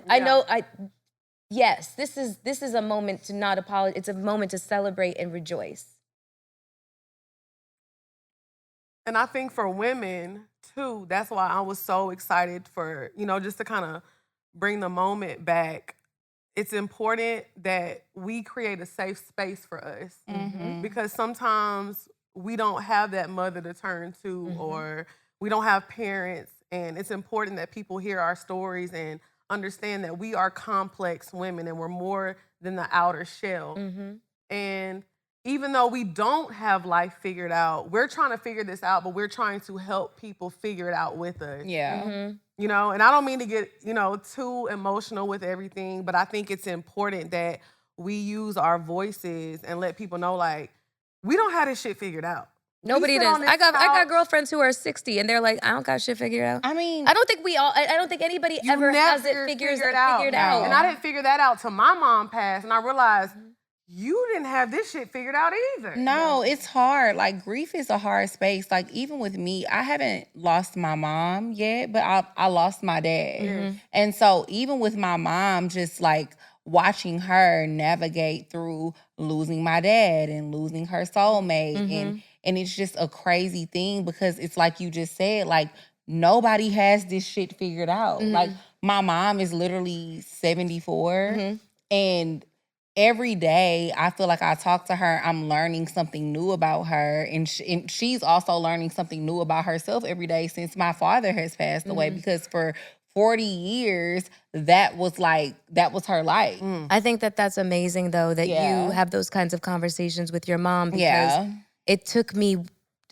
way too long and too late to discover that my mom was a whole human being outside of being my mother. Yeah. And I would have really, really, really liked to know that woman. I would have really, really, really liked for her to know that her only daughter was interested in knowing the woman that she was outside of being my mother and my father's wife and whoever people thought her to be. Like, the things that I've learned now, I just have to reconcile that there's questions I'm always going to have that will never, ever be answered. And, you going looking for your mom in your dreams, I was the opposite. I felt like she was gone, gone, spirit gone. If you believe in reincarnation, gone and husk done, spirit into new self.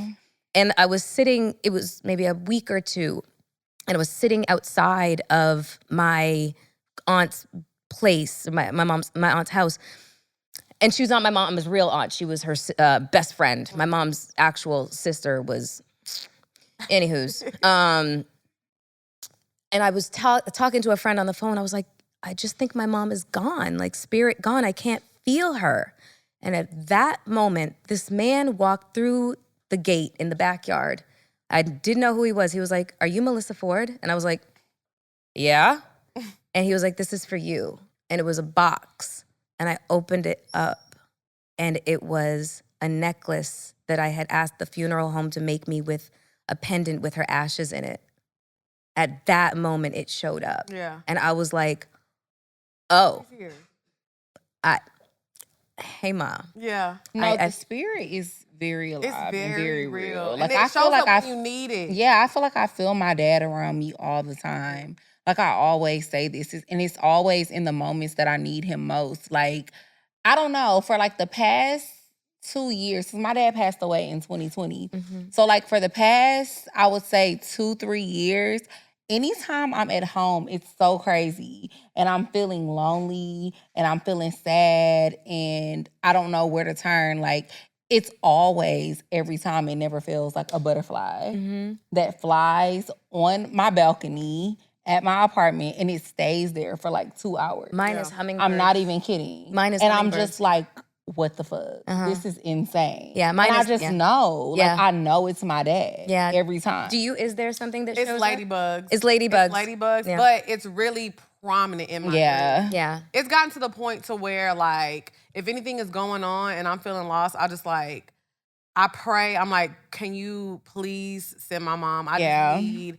Because it used to be like, I'm not going to lie, the first year after my mom passed, I was crashing out so bad. She knows that because she was there, but it was like, my mom passed and I still had to go on tour. Yeah. Because I was like, I'm not canceling this tour because I know that's not what she would want. And I know a lot of people were judging me for that. They're like, oh my God, go heal and go this. But I couldn't. I have to stay. I'm the type of person I have to stay busy. So I particularly remember when we were in New York and it was like a big moment. Like we did Breakfast Club. We got this show in Times Square. And I'm like, I'm doing everything I always dreamed of. And I'm making people laugh. I'm making people smile. And I was so empty. And I just remember getting back to my hotel room. I'm sorry. I was crying so hard and so loud. Drea like knocked on the door. She was like, what's going on, you know? So I think for me, I found peace. And because I remember after she left my room, I went to sleep and I had such a detailed dream. And every time I know it's her because every time I have dreams about her, we're always in my childhood house that we grew up in. And she actually passed away in that house.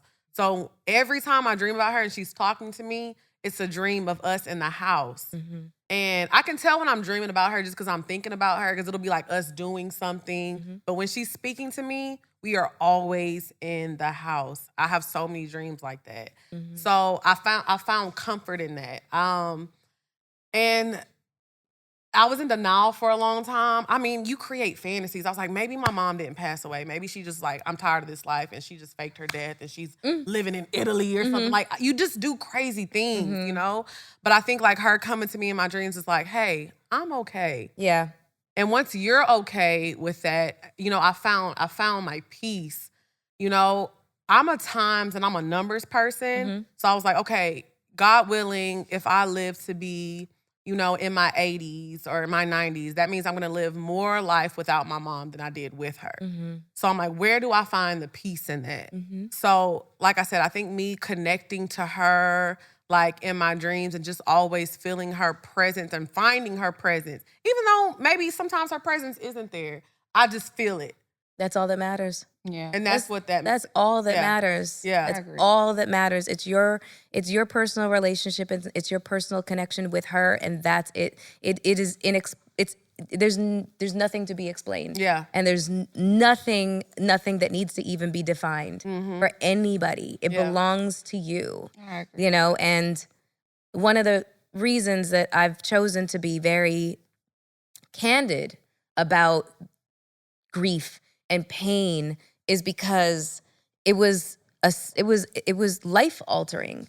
You know, I watched my mom die. And then my life changed after she died. Same. You know, and I just want I just once you get a peek at the other side, though, it's almost like having the Cassandra complex. Now, what's that? The Cassandra complex is knowledge aforethought. Okay. Okay? It's basically like you're Chicken Little. The sky is falling and nobody believes you. Right. That's what it's like, getting a peek behind the curtain. Mm-hmm. And that's what it felt like. I got a peek behind the curtain watching my mom die. And so I saw everything at that moment. I saw how fragile life is. I saw how cavalierly we approach the concept of our lives and how just arrogant we are about it. Yeah. I saw how many people are uncomfortable with talking about death because they cannot deal with the concept of their own mortality and how ill-fated of a decision that is. I saw it all. And I felt like Chicken Little trying to warn everybody, you know? And it's like people didn't want to hear it. Yeah. You know? People don't want to hear it because they don't want to be confronted with this shit. Yeah, people don't want to talk about it. You know, Definitely. and I feel like people need to kind of get out of that mentality and start to have, you know, just normalize conversations like these. Because it's inevitable. Because it's inevitable, and the worst thing to do is to leave your family unprepared for if something happens to you.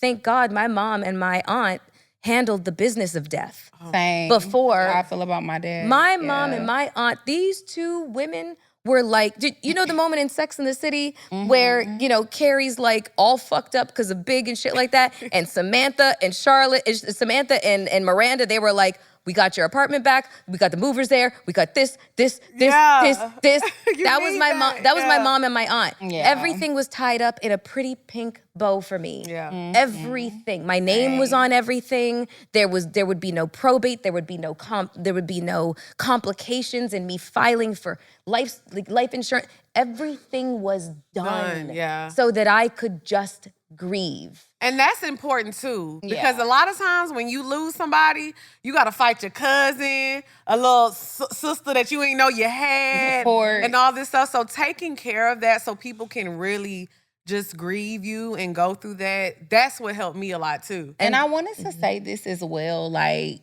it's so important, y'all, like, you know, if you're lucky enough to still have both of your parents here, like, talk to them about their life, talk to them about their story, like, ask them questions. It's this book that my friend put me on. Shout out to my friend Elise. She put me on this book. It's called Mom, I Want to Hear Your Story. Oh, that's so beautiful. Yes, and I bought the book for my mom for Mother's Day because she bought it for her mom for Mother's Day. And it's basically like a journal where your mom can literally write it asks her so many questions about her life from childhood through adulthood. And she can literally write in the book and talk about all of her experiences. And then it's like a keepsake that you can have whenever she does pass away or if something does happen to her. And it's something that you can always hold dear to your heart and you can read through for the rest of your life. And they also have one for like your grandparents. They have one for your father, for your grandfather. Like, buy that type of stuff for your parents and your grandparents if you're still lucky enough to have them in your life, because it's something that you can cherish forever. And it's like, I'm looking forward to being able to read what my mom writes in the book. And she told me she was so grateful that I bought it for her. My mom was a journaler and a scrapbooker. And I'm gonna just have to save this for my book because we will just cry our fucking faces off if I keep on going. But I mean, my mom charted her illness before she knew she even had it. Yeah. And I'm reading it, knowing in hindsight what the inevitable was. Holy fucking stake to the heart. Yeah. You know what I'm saying? But that journal it's so important. We talk about journaling because journaling helped me through whenever I started journaling around the time my mom had passed. I journal through my relationships, my friendship, whatever I have going on, I journal it. And honestly, even now, I go back and I look like, I know exactly what I was doing 2 years ago today. I can open my journal and tell you exactly what I did that day. And I'm so blessed to have that because when I'm long gone, I'm literally going to have probably journals stacked up to high and people can be like, I know what Lex did for the last 40, 50 years of her life. And that's why I say journaling not only helps It's you important. because you can see your growth, Yeah. you can see everything you're going through, but you can tell your story because we are so complex. We all have amazing, interesting stories to tell. And so like even me going through this journey with Poor Minds and how everything is going, like I know we are here to entertain people, but we're still human. Yeah. And we're still going through it. So people be like, oh my God, Dre and Lex, y'all saw this, y'all saw that. Baby, we be struggling. We be going through it. It be sometimes when me and Dre just be on the phone, I be screaming and crying. She be like, I got you, friend. Or vice versa. Like, she be calling me upset. I'll be like, hey, we gonna push through and figure out. I'm really glad that you guys have each other too, and that you guys have such a genuine love for one another, because It's hard. sometimes women, we got ego. Oh, come on. No. It happens constantly. It's hard. Yeah. Especially in this space, in the entertainment space. And the media space especially. You know, I was commiserating with my accountant, and she was like, yeah, I find that women in media have a very difficult time sharing space with each other, and they're highly competitive even though they don't admit it. And I was like, girl, who the fuck are you? How do you know that? Yeah. Like, what? Hold on one second here. And it's just, sometimes we were having this conversation on the pod the other day about how men handle competitiveness in their relationships and how women handle competitiveness. And my personal assessment, is that competitiveness is seen as a very male characteristic. So men get to be very vocal about it. Yeah. They get to acknowledge it. You know, they get to, you know, basically embrace their competitive nature. Right. Women, we don't get to really admit that we are competing against one another. So when that happens, it manifests into some real gnarly shit, because there's no boundaries on what we're competing against each other for and with. Oh, she hating. She did. Exactly. Oh, she mad because she.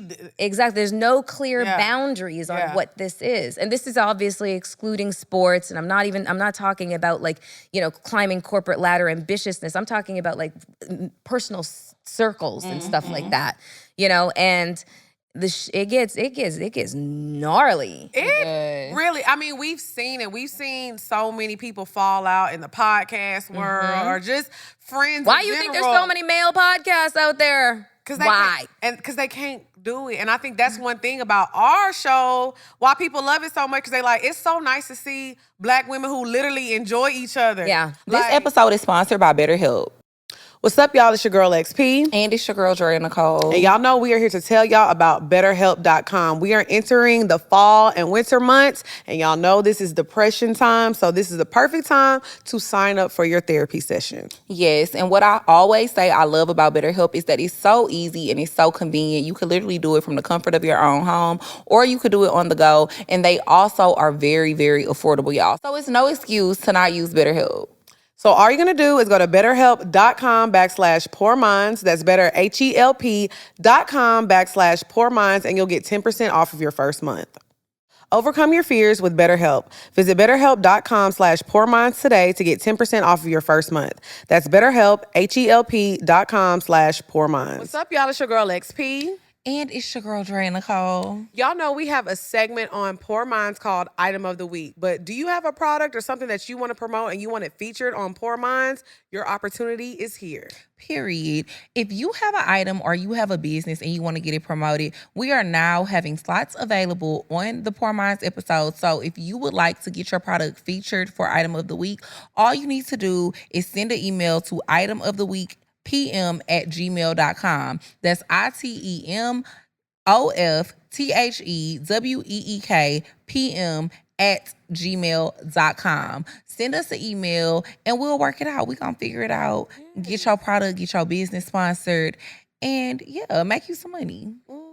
We love to support a small business now. And a Black business at that. But I mean, any business is welcome. We don't discriminate. Any business is welcome. Okay, so now it's time to get into the bed bow. The bed bow. The bed bow. Bow. Bow. Bow. Bow. I haven't been in the bed in a really long time. Girl, okay, well, you get can in our bed now. bed. You get in our bed. Okay. So for Knock my head into the headboard, please. It has been a minute, child. Okay, so for the sex topic today, we wanted to talk about the benefits of ignoring sexual tension.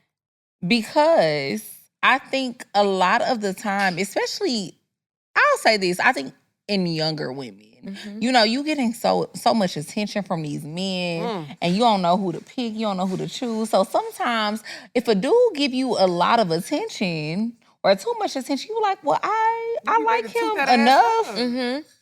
Let me put it up, poke it out. But you didn't need to, because then 5 months later, 3 months later, you realize like this nigga. Yeah. Exactly. And you already knew where I was going with it. Yeah, I mean, it was a foregone conclusion. That's how it goes. Because sometimes sexual tension, it's just supposed to be fun. A lot of times things need to be left at flirting. And it get less fun once you have sex. For example, we've talked about this It's fun before. until y'all fuck. Work wives, work husbands, that's supposed to stay flirty at work, to have fun. Oh, I look forward to seeing you at work. You supposed to go home and forget that. Y'all be taking stuff too far. Okay, so y'all know how they have like the radio morning shows, right? And they do these like calls and people be calling to try to figure out their relationship. Yeah. So I was listening to one this morning, and basically this guy had a work wife, ended up having sex with her, quote unquote, falling in love. It was lust. He just wanted to get that little dick wet. And he ends up leaving his wife for this girl, and then he's like, hey, I miss my wife. Duh. This bitch sucks. And he was like, I want to come home. Oh, he fucked the work wife. He though. left his wife for the work wife, and he got in a relationship with her, and he was like, I don't want to be here no more. Because that's how you're supposed to leave. Sexual tension needs to be left alone sometimes. It need to be tension. Let's flirt and take your ass home. I mean, it just kind of, I feel like your response to sexual tension just really depends on what's lacking in your life, and specifically in your sex life and your emotional life, you know? So I think that, you know, when it comes to sexual tension, a lot of times people feel very powerless to it based on how little attention they're being given by, let's just say they're single, you know, or not even like they have another mate. Let's just say you're fucking single and you have no responsibilities to anybody but yourself. Then, you know, you will reconcile some shit real fucking fast. Like, yo, I ain't been fucked in the longest. I just want some dick. Right. Like, oh my God. You know what I'm saying? And okay, then Melissa, like, that Scorpio coming out. Right. And then you fuck and you're like, God damn it. Why did I do shit. that? Why'd I do that? Because it's like the minute that fucking nut leaves, you're just like, all the sense. Post-nut clarity. Oh my God. Post-nut clarity. Post-nut clarity be serious. It's very. It is. God. And I think people be thinking it's just a man thing. No. No. Women. It's us too. It's us too. I be like, It's us too. It is. You be letting that nigga yawn. You be like, oh my God. He's on your arm. You're just like, trying to chew your arm off to get that shit. Like, gone home. and then he be like, waking up in the morning, baby. Ew. With that morning breath. Girl, but that's what I be saying. I realized that at a Hot young ass age. breath. Sometimes fun is just meant to be fun because I think this is a human thing though. A lot of people just put it on men, that men like to chase the thrill. No. Women find a thrill in being chased as well. So once a man loses that thrill of chasing you, you honestly lose that thrill because, you know, he done got you. It's not fun no more. So we lose that thrill as well. But what about when it's not fun no more? It's not fun. I'm not gonna lie. It's been a lot of times where it's like, you know, I was flirting with a man so long, and it's like I finally let him hit, and I'm like, damn, that shit was weak. Your joke's really not that funny. Your dick really not big. And low-key, that restaurant you took me last night was trash. So it'd be like, why did I do that? It should have just stayed fun, flirty. Yeah. And it could have been a cool, like, but that's my homeboy. We cool, we flirt, and we have fun. Hindsight is a bitch, and, irony is its fucked up cousin. What's up, y'all? It's your girl XP. And it's your girl, Dre and Nicole. And we're here to talk to y'all about mintmobile.com. If you are tired of paying crazy prices for your cell phone every month, we got a special deal for you. Yes, Mint Mobile is only $15 a month. Y'all heard that right, $15. And literally what I love about it too is that you can take your phone number and you can go over there with them. And you can also take all your contacts. Okay, I like that. I feel like it's a perfect plan if you have like a kid in school, you know, an older parent or somebody that just needs, you know, a phone that they can talk on. Yeah. So it's only $15 a month for brand new customers. All you're going to do is go to mintmobile.com/poorminds and sign up today. That's mintmobile.com/poorminds. Get your phone, y'all. To get this new customer offer and your new 3-month premium wireless plan for just $15 a month, go to mintmobile.com/poorminds. That's mintmobile.com/poorminds. Cut your wireless bill to $15 a month at mintmobile.com/poorminds. $45 upfront payment required, equivalent to $15 a month. New customers on first 3-month plan only. Speeds slower above 40 gigabytes on unlimited plan. Additional taxes, fees, and restrictions apply. See Mint Mobile for details. Y'all, it's your girl XP. And it's your girl, Dre and Nicole. And we are here to tell y'all about our brand new ebook and e-course bundle, Pour Into Your Pod. Yes, y'all. We have been working on this for a while and we're so excited to put it out and give it to y'all because we know so many people have been asking us for such a long time about how to start a successful podcast, and we have literally put all of the information that we have and everything that we've utilized into this one ebook. Yes, and this is not your typical ebook because I know what a lot of y'all are thinking. But I'm telling y'all, we give y'all direct access to how we built our brand. It's not no fluffiness and all that what I've read in ebooks before. This is an ebook that gets straight to the point and gives you all the direction you need to start your podcast today. Absolutely. And you can trust that we are putting 100% good information, no filter into this book. And it's going to help you build your brand, and it shows you exactly how we built Poor Minds and made it into a 6-figure company. So make sure y'all head to poorminds.com to purchase your ebook or the e-course, and we also have it available in a bundle for you so you can get both. Poorminds.com, pour into your pod. Okay, so now, back to the bed.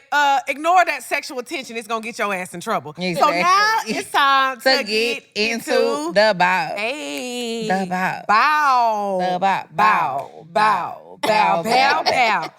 Okay, so I'm so excited. We love our little theme song. Yes, we love a good theme. So the bop of the week is like songs and music you've been listening to. And this bop of the week is very, very special to me because my best friend is a talented singer and songwriter, and she's finally releasing her music.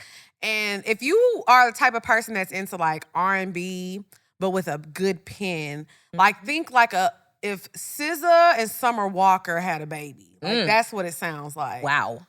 It's so good. I'm actually send it to you because you're a music girl. I am. And I think you will actually really enjoy it. Yes, so I am a music girl. Her name is Chase, Chayyse, and she has a song called Honest.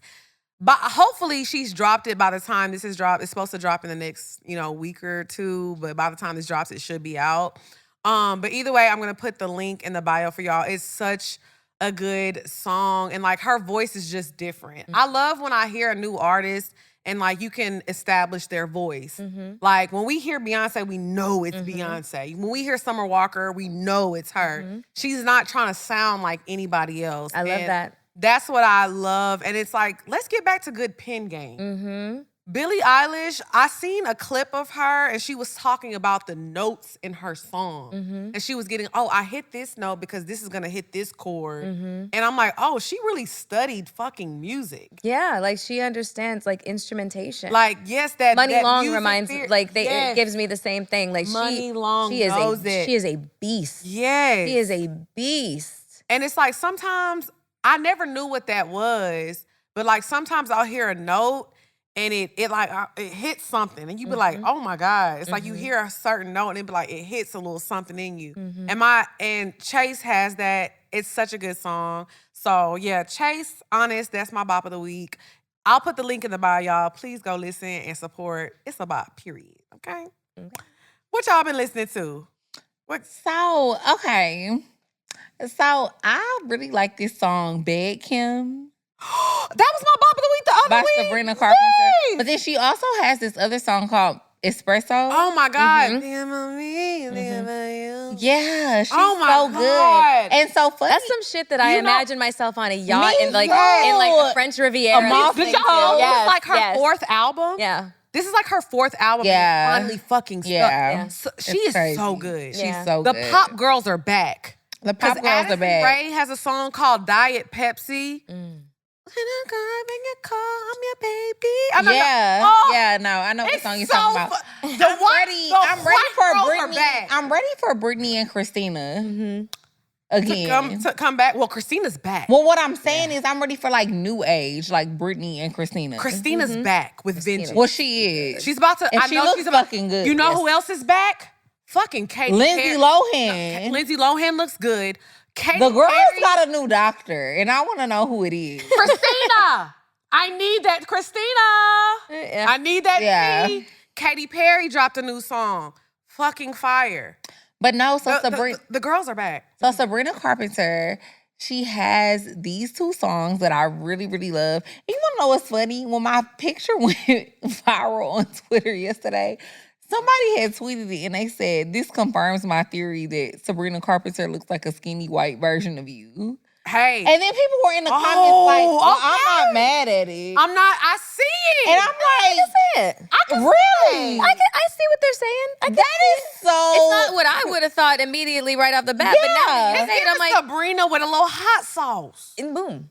Yeah. A little If Sabrina, sriracha. If Sabrina could cook A little some collard sriracha. greens, Yeah. I see it. Not It's in the eyes. Not Sabrina Carpenter, Sabrina Mahogany. Hey, Hey. That's I'm me. with it. And let me, like I Mahogany said, Wood. what's the girl's name? Is it Tate McRae?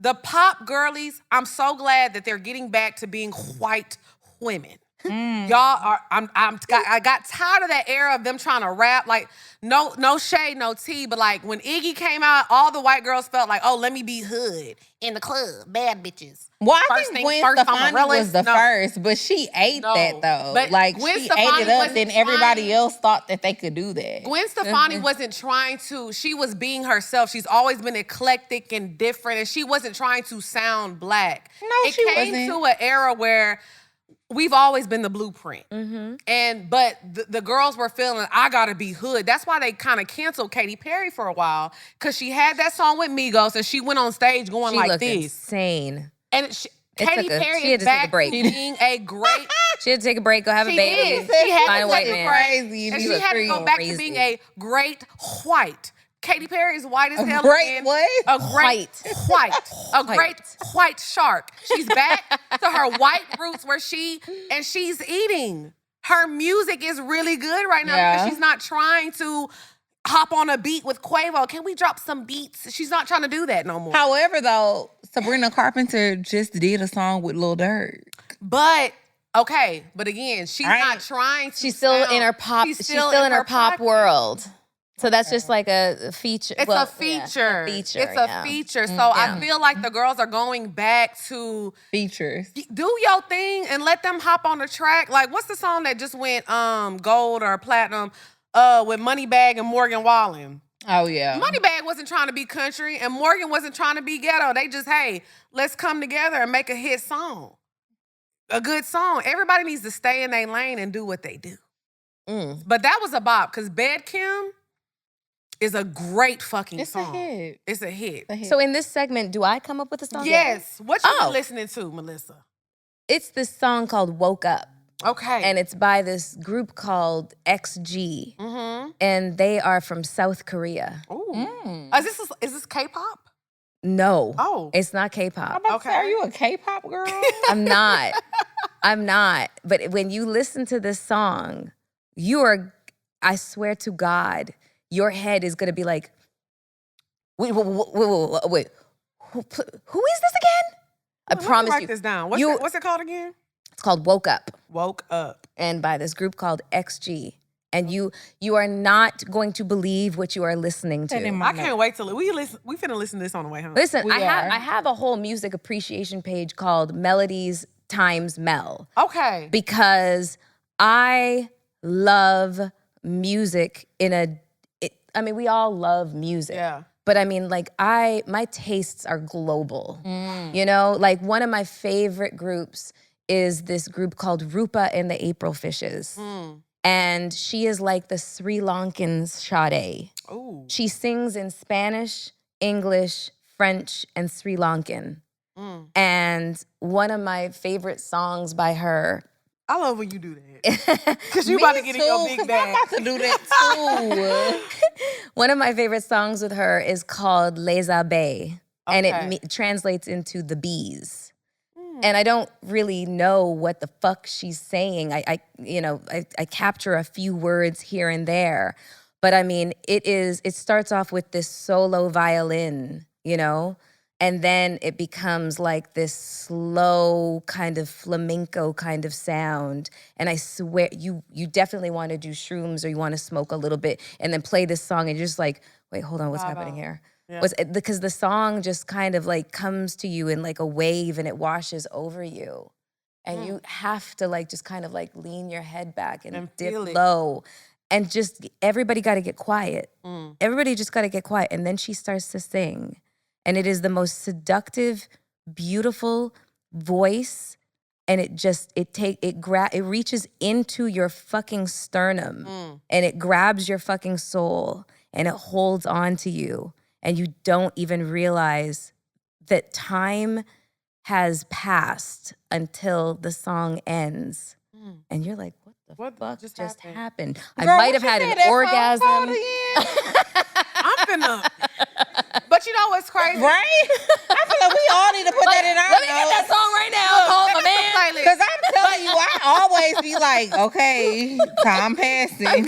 But you know, I'm so glad that you said that you listen to global music. I do. So when I was younger, I saw an interview of people and they were saying they learned English from listening to Michael Jackson. Yeah. It was so crazy to me because I'm like, you're learning another language. Mama say Mama Sa Mumakusa is crazy But let to me learn say English this. from. I have a strange fact that y'all are never going to believe. That's I'll probably crazy. believe it.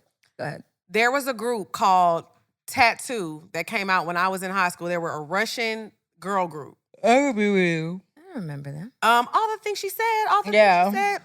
So they had this song called They're Not Gonna Get Us. And because I was into all that type of music.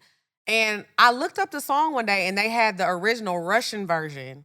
And I knew that song word for word, bar for bar in Russian. I know how to sing a whole song in Russian from music. How we go? I'm not gonna sing it. I'll sing it for you in the car.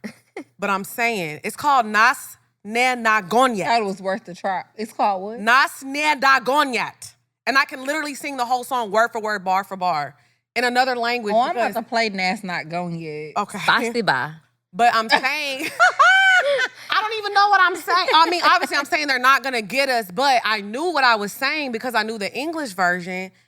But that's what I'm saying. Like, that's how, I never realized, I'm like, how are you learning another language from music? It's easy when you apply music to it. Yes. It's like, it's the way that we process information. It's just like when it's phonetically, it's just easier to process when there is like, there's music attached to it. Yeah. I don't know why that is. It's just the way that our brains are constructed. It's like, it's the reason why, you know, when we hear commercial jingles from like the 80s and shit like that, you know, people will instantly start singing it because it's just like, it's fixed to memory because of song. Yes. You know, it's a very, very, very powerful, it's a very, very powerful medium. It brings us together. Yeah, it's a very, very powerful medium, just like, you know, just audibly being able to like, you know, listen to song or speech or whatever the case is. But like global music is just, I don't know, like one of my favorite groups is this group called Little Dragon, and they're from Sweden, you know, and the lead singer is half Japanese, half Sweden, and she just bounces all over the fucking stage. Like she's just like, I don't know what, just like this little pixie and shit like that. And I'm like obsessed with that group and have been for like the better part of 15 years. But going back to the bop, when you guys download this song, Woke Up by this group, XG. Yeah, I put that down because I want to hear it. Yeah. You know what I love too? XO, I want to make sure that I'm saying, hold on. It's XG. Okay. So, and let me say this before we move on. One thing I love about TikTok is TikTok. No, that was Les Abeilles. Yeah, TikTok by Rupa and the April Fishes. That's the romantic, sexy one. The one Woke Up. you're not going to believe what you We are got a bunch of hearing. things to do on the way home because I'm finna sing in Russian to you, and we finna listen to. I'm singing in Russian. No, I'm I not. need- When I say I'm not even gonna play that, It is. It's happening. I'm gonna play what It's she too late. said. But let me say Not this about playing what TikTok you're too. saying. One thing I love about TikTok is they rehash the old music. So right now, Nostalgia's having a the moment. dip is going viral. I put my hand up on your hip. When I dip, you dip, we dip. The yeah, yeah, yes. Y'all remember that song? Wait, they don't love you like I love you. My abs. You don't remember that song? It was like the punk. What year was that? I might That have was been, like 2004 or 5. a lot But was going anyways, that's going viral, right? It's a lot of like older songs that always like go virally, and I'm like, the kids are Like learning. when put a little umph in it. Yes. Went viral again 2 years ago. Remember? They had Milli they was Vanilli is doing- going they viral was right doing a now little challenge with that Menendez. Menendez. And that was such a good song because people only know, girl, you know it's true. Rain. Yeah, so they only know that, but it's like the other Milli Vanilli song is going viral Yeah, because of the show. I forgot all about that song. I was like, oh my yes. God. Oh, my heart is breaking. Oh, it was a time to be alive. Yeah.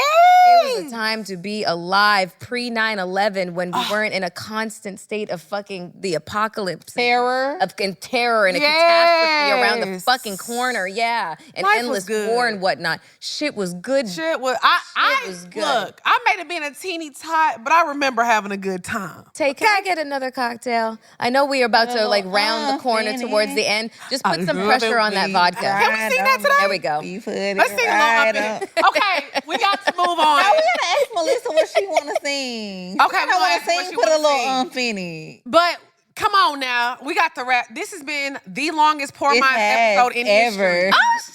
No, What? This is like episode 300 something. record-breaking. This is a record-breaking episode. Everybody over there looking like Wrap this up. I'm sorry, y'all. I'm having a ball, but like I said, this is what this platform is for, and we have been dying to get you on the couch. Yeah. And we always want to give you your flowers because everything that you're doing, everything that you've done, and we wanted to take our time Thank today. you. Thank so you. now we're going to get into our favorite segment, the Pour Your Heart Out. Yes. So if you have any questions, you can send them to askpourminds@gmail.com. Thank you, Ty. askpourminds@gmail.com. Send us your questions. Send us your testimonials. Because sometimes we be fucking y'all life up. But that's all right too, because we growing and learning Together. You guys are so good. You guys are so good. So it's Lex, these is too long. Do you want to do one? I think we just need to read one one. question? Okay, Yeah, let's and we'll do it. save the other one for next So we'll week. save 2 for next week. Okay. Question number 1, because this is a long one. Okay. I recently got into an argument with a man I've been seeing for over a year and a half. We have been long distance since he moved away a year ago. Over the last couple of months, we've gotten into a lot of arguments. The most recent one a couple days ago was about me in the bedroom being boring. When I was younger, I was touched for a while growing up, and it affected me very deeply and still does. I don't like to perform oral sex, and I'm also scared to initiate sex. It really hurt my feelings because he called me boring sexually and suggested I watch porn to feel more comfortable, but I honestly just can't get into it. He ended up calling me childish because of this, and now we aren't speaking. I called him an asshole for not understanding my trauma.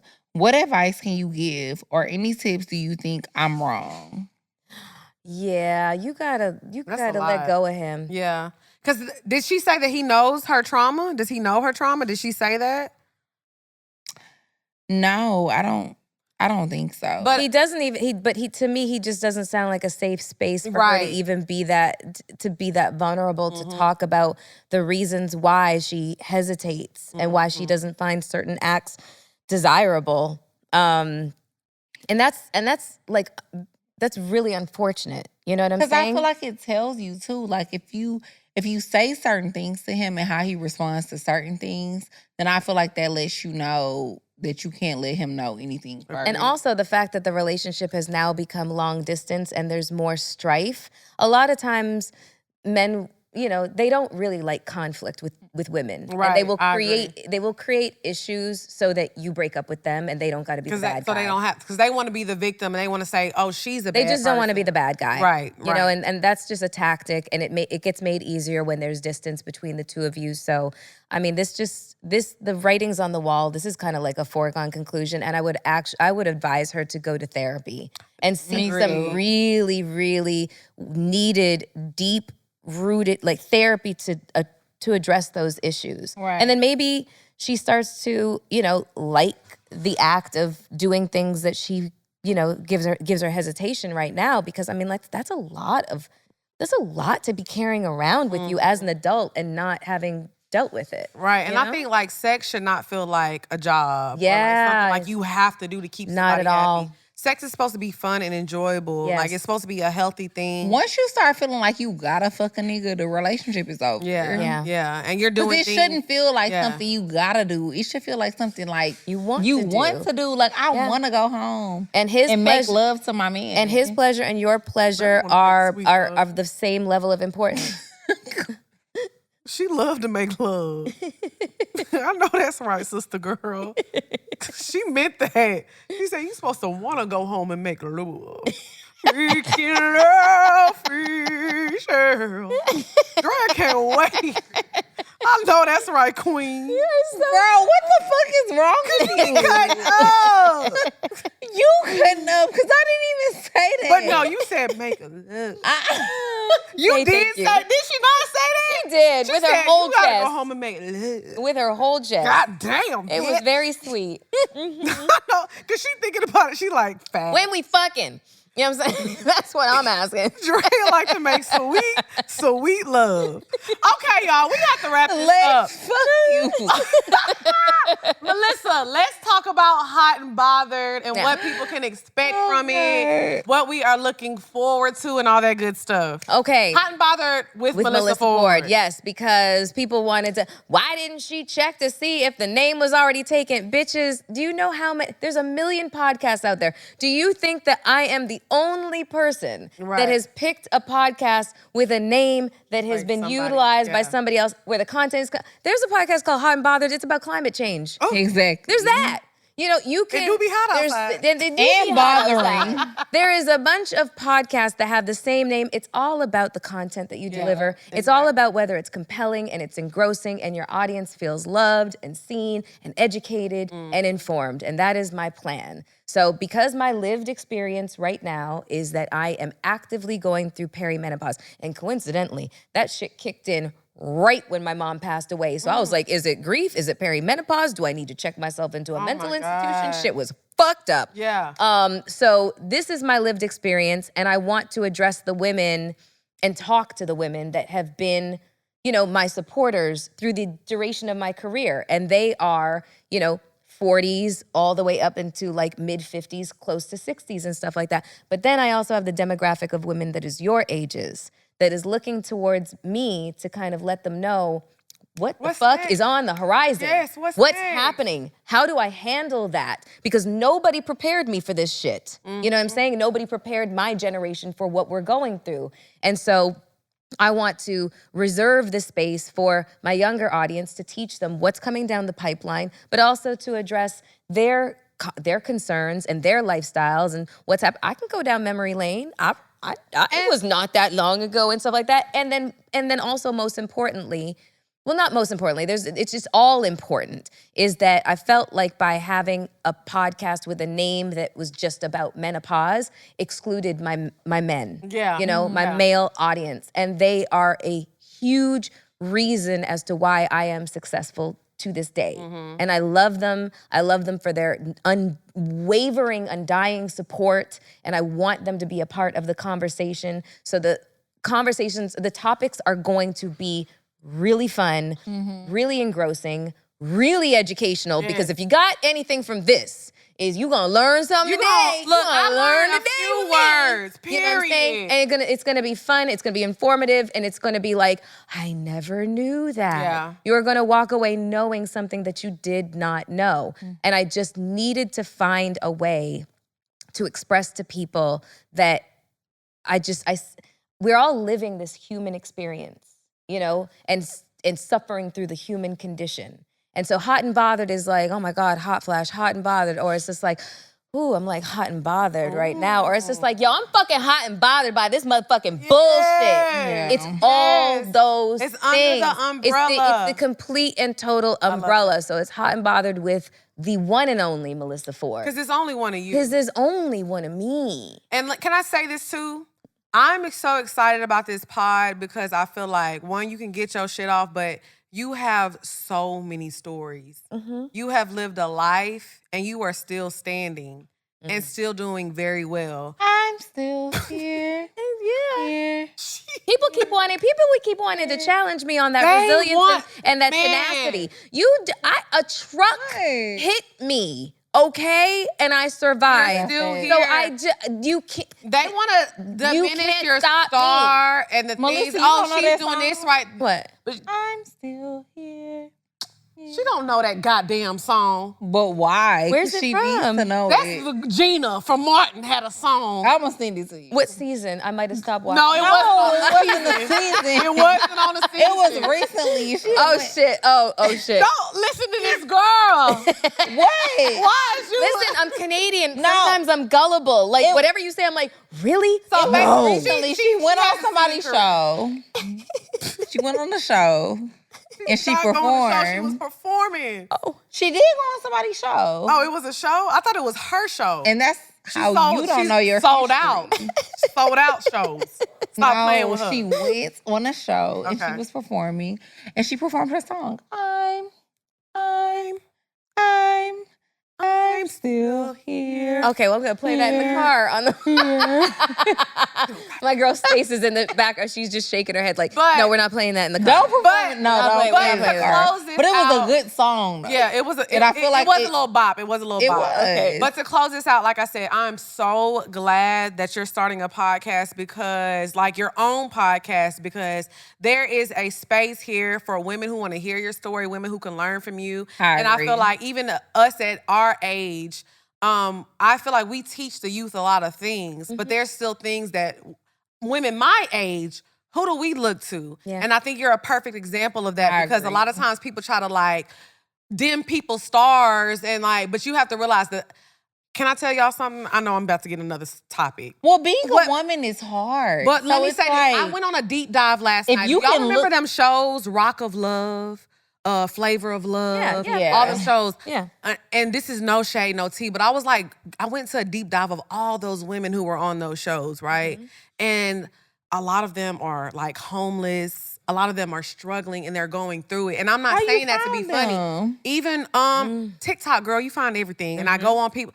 What was the lady's name from In the House? The beautiful Oh, Maya Oh, yeah, Campbell. Maya And it's Campbell. like you see, because that Hollywood, the industry stuff is real. So the fact that you are still doing your thing, you have a Yeah. voice, you're beautiful, you're healthy, you're alive. Yeah, A lot of these women are not even alive. fame is a hell of a drug. There ain't no methadone clinic for that shit. I'm telling you. So I think a lot of Yeah. times people really have to give you, even like Buffy. I found Buffy on Instagram the other day. Married, she got her business. She exited stage left. She took her popularity. She manifested itself. She became an entrepreneur. Yes. She's successful, but she lives a quiet life. To me, she did shit right. Exactly. To me, she did shit right. She did shit right for herself. And Right. that's the most important thing, that fame did not define her, because that is what happens a lot of the time. Once you get bitten by that shit or you've had some kind of visibility, you feel like you have to keep on going even though all the signs are pointing towards you should probably take the exit ramp. This might not be for you. Y'all remember Because- that movie Video Girls with Megan Good? I was in it. I know you were. Yeah. You were. I was Lala, and I was a bad influence. I know it. I was a bad influence. I know it. You know, like just a bad influence. And But- that's why I took the role, because I wanted to be the bad girl. Yeah, like, for it was once. who was like snorting coke and shit like that. Yeah. But here we are snorting powdered sugar. Me and Megan were fucking high on powdered sugar. Yeah. And then we snorted Coffee Mate. Oh, don't ever do that. Don't do that. Coffee Mate. Ever. It's It was crazy. really fucked up. Like, They made y'all snort it for real? Well, no, we're method. We were trying to be method at the time. Yeah. We wanted this shit because we didn't know, like the camera was like right here, so we wanted the line to like disappear and shit like that. And I was just like, oh, I'm dying. Oh, I'm dying. Somebody help me. Oh my God. Like wanted to rip my face off. It was, Oh my God. ooh, it was bad. That was a good movie. I remember when it came out, I was cute. like, I don't want to be a video girl anymore. I'm going to go to school. That shit was fucking good. And then you good. still, good. and then it you was still, I still came out that water. Oh, well. I still was hoeing. It was meant to be. But I went through that stage. I cautionary still Came tale. out that water. I felt that way too. Then I was in a few videos myself. Still was shaking that ass. But your story is so important. Your story is so important. And when I tell you, like, you are a vessel, You and are. you are on the right path. And this conversation was really good for me today and for Dre. I know I don't want to speak for you, but No, it was. Yeah, I had like, a this great was- time. It was everything that I thought it was gonna be. Same. Like this episode was everything I thought it was gonna be. I'm gonna leave you guys with one last story. Oh, I love a story. It's a very little. It's just very little. It's just kind of like making me think about this moment in my life. When I moved to New York, my anniversary is September 11th, but 2000, the year before the towers came down. Oh wow. I wish I'd saved my plane ticket, and I was as illegal as let me not be stereotypical and racist. I was illegal. Okay? Right. I was illegal, and I had no permission from my country to leave. I had no permission from this country to be here, to work here. But somehow I managed to get myself a motherfucking cell phone. I got myself some bills, and I got myself an apartment. And so I'll cut the story short as to how I got the apartment and stuff like that. My landlord was a woman. That's a whole other story I'll put in the book because it's a really, really, really good fucking story. Because I had no credit. I had no way to prove that I would be able to pay this fucking rent. And this is this woman's house. It's a brownstone. It's the second apartment. Ooh. She needs this to pay the mortgage. Yeah. And there's no proof that I can give her, that I will give her this money every single month. But there's a method to the madness as to how the shit went. So here I am. I'm in this apartment. I'm living in Bed-Stuy. That's a whole other fucking story too. But I'm living in Bed-Stuy, and I have a mattress on a box spring on just like this frame from 1-800-mattress.com. I've got these two, just fucking containers, from Container Store, acting as night tables. And I have a stereo that my friend who worked at Sony gave me because he got me some shit. So that's and I have mosquito netting. So I'm like a little princess. Period. And that's all I have in my fucking apartment. I have nothing else, And I also had like a full-length mirror. And I remember like staring at my reflection in the mirror, and I'm just 3-4 months in, and I'm starting to get so much attention, and I don't understand what to do with this attention. How do I monetize this attention? What does this attention mean? Am I a flash in the pan? Like I don't even understand American men. They just are fucking trying to throw money at me and buy me things, and it's fucking weird because Canadian men are not like that. So, I told you, they tip you with toonies. It's disrespectful. Yeah. What's a toonie? A toonie is a $2 coin, okay? I'm walking around with my fucking pockets jingling and shit like I'm some fucking janitor. It's bullshit. But anyways, I digress. That's a whole other story that's gonna be in the goddamn book. So here I am. I'm fucking staring at myself in the fucking mirror, and I'm trying to visualize myself 10 to 15 years in the future. And I say, God, please send me 10 to 15 years in the future. Tell me what to do. Tell me what not to do. Tell me who to date. Tell me just where to go. Tell me how to be. Tell me who I am. Like, just tell me. Of course, that bitch she didn't show up. I had to learn, hard knock life and whatever else. But I think that my purpose here, because I am child-free and have never been married, but I am a nurturing, loving individual, and I love my fellow humans, and I love women. And I want to be that version of myself that could not come to my younger self for y'all. Yeah. That's what I want to be. That is what I hope that I can be for the people looking for that version of themselves, the older version, the sage wisdom that can come to them and just say, honey, not that, Yeah. that. and do it with like with calmness and in a peaceful manner. Yeah. So you know that it's coming from a piece of love and grace. You know? I'm excited for you, and I'm excited for it because like I said, I think this is your path, this is your journey, and like I said, even for us, it's we have such a young audience. And I literally went to get a wax the other day, and this girl was like, "Oh my God, Lex, you and Drea helped me so much, and I know how to navigate life." And so we are good. all, it's a lot of women out here who have lost their mothers or who have lost their parents, and they need guidance. And that's why we create this space for us. And we weren't meant to do this. They don't want Black women to speak out and say what our experiences are, but we have created this lane and we're in it and we're here. So it's very important that you're here. And I am just so grateful that you showed up for us. And this was an amazing episode. It was a foregone conclusion. It was always gonna happen. It was always Love gonna you. happen. I fucking love you. Look, guys. we friends now, girl. I'm I like, know, yeah. you- They're like, who your friends? I'm like, yeah, you know me and Melyssa Ford cool or whatever. Like, That's my girl. Y'all ain't seen the episode? like, that's my girl. So make sure y'all check out Hot and Bother with Melyssa Ford. We are debuting on November 1st. It is a Friday, and then every Tuesday thereafter. Okay. It is a lofty.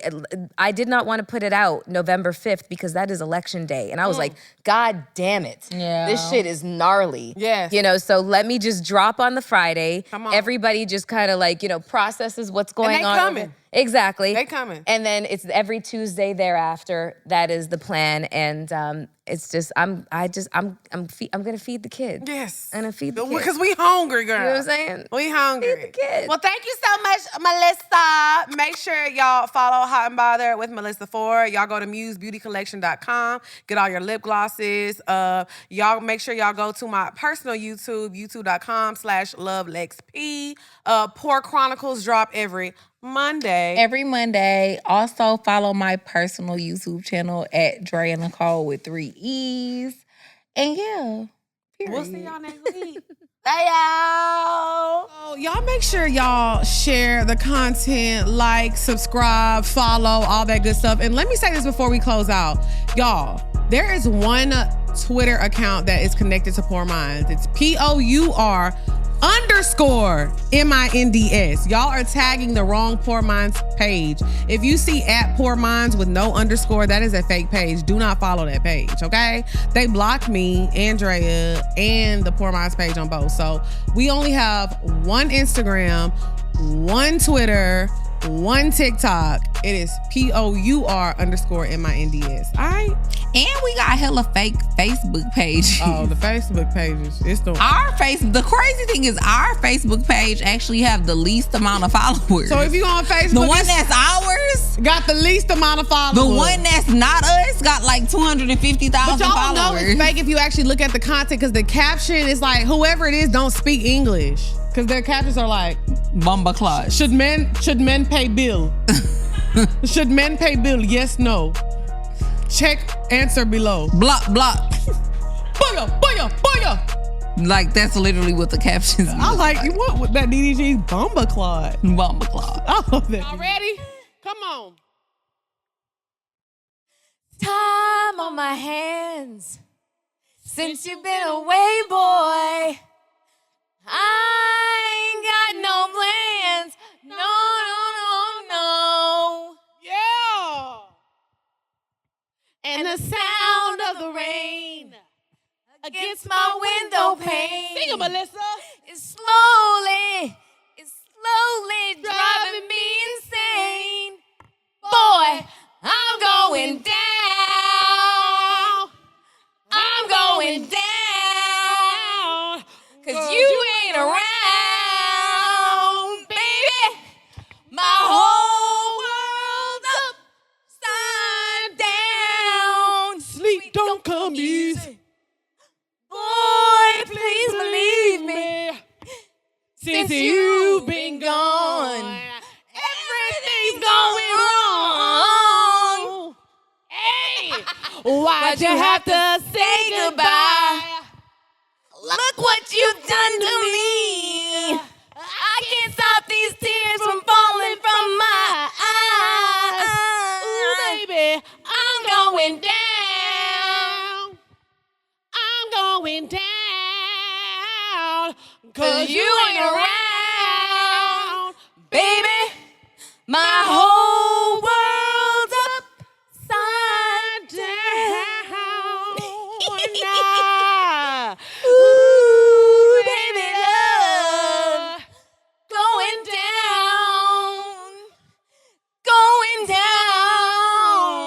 Oh shit! Somebody get me up. Oh, she was going down, but she gets back up. Can I get a hallelujah? Get back up again. Praise hands, man. Get back up again. Get back up again. Get back up again. Ooh, man, shout out to Melyssa Ford. We out this bitch. Woo woo.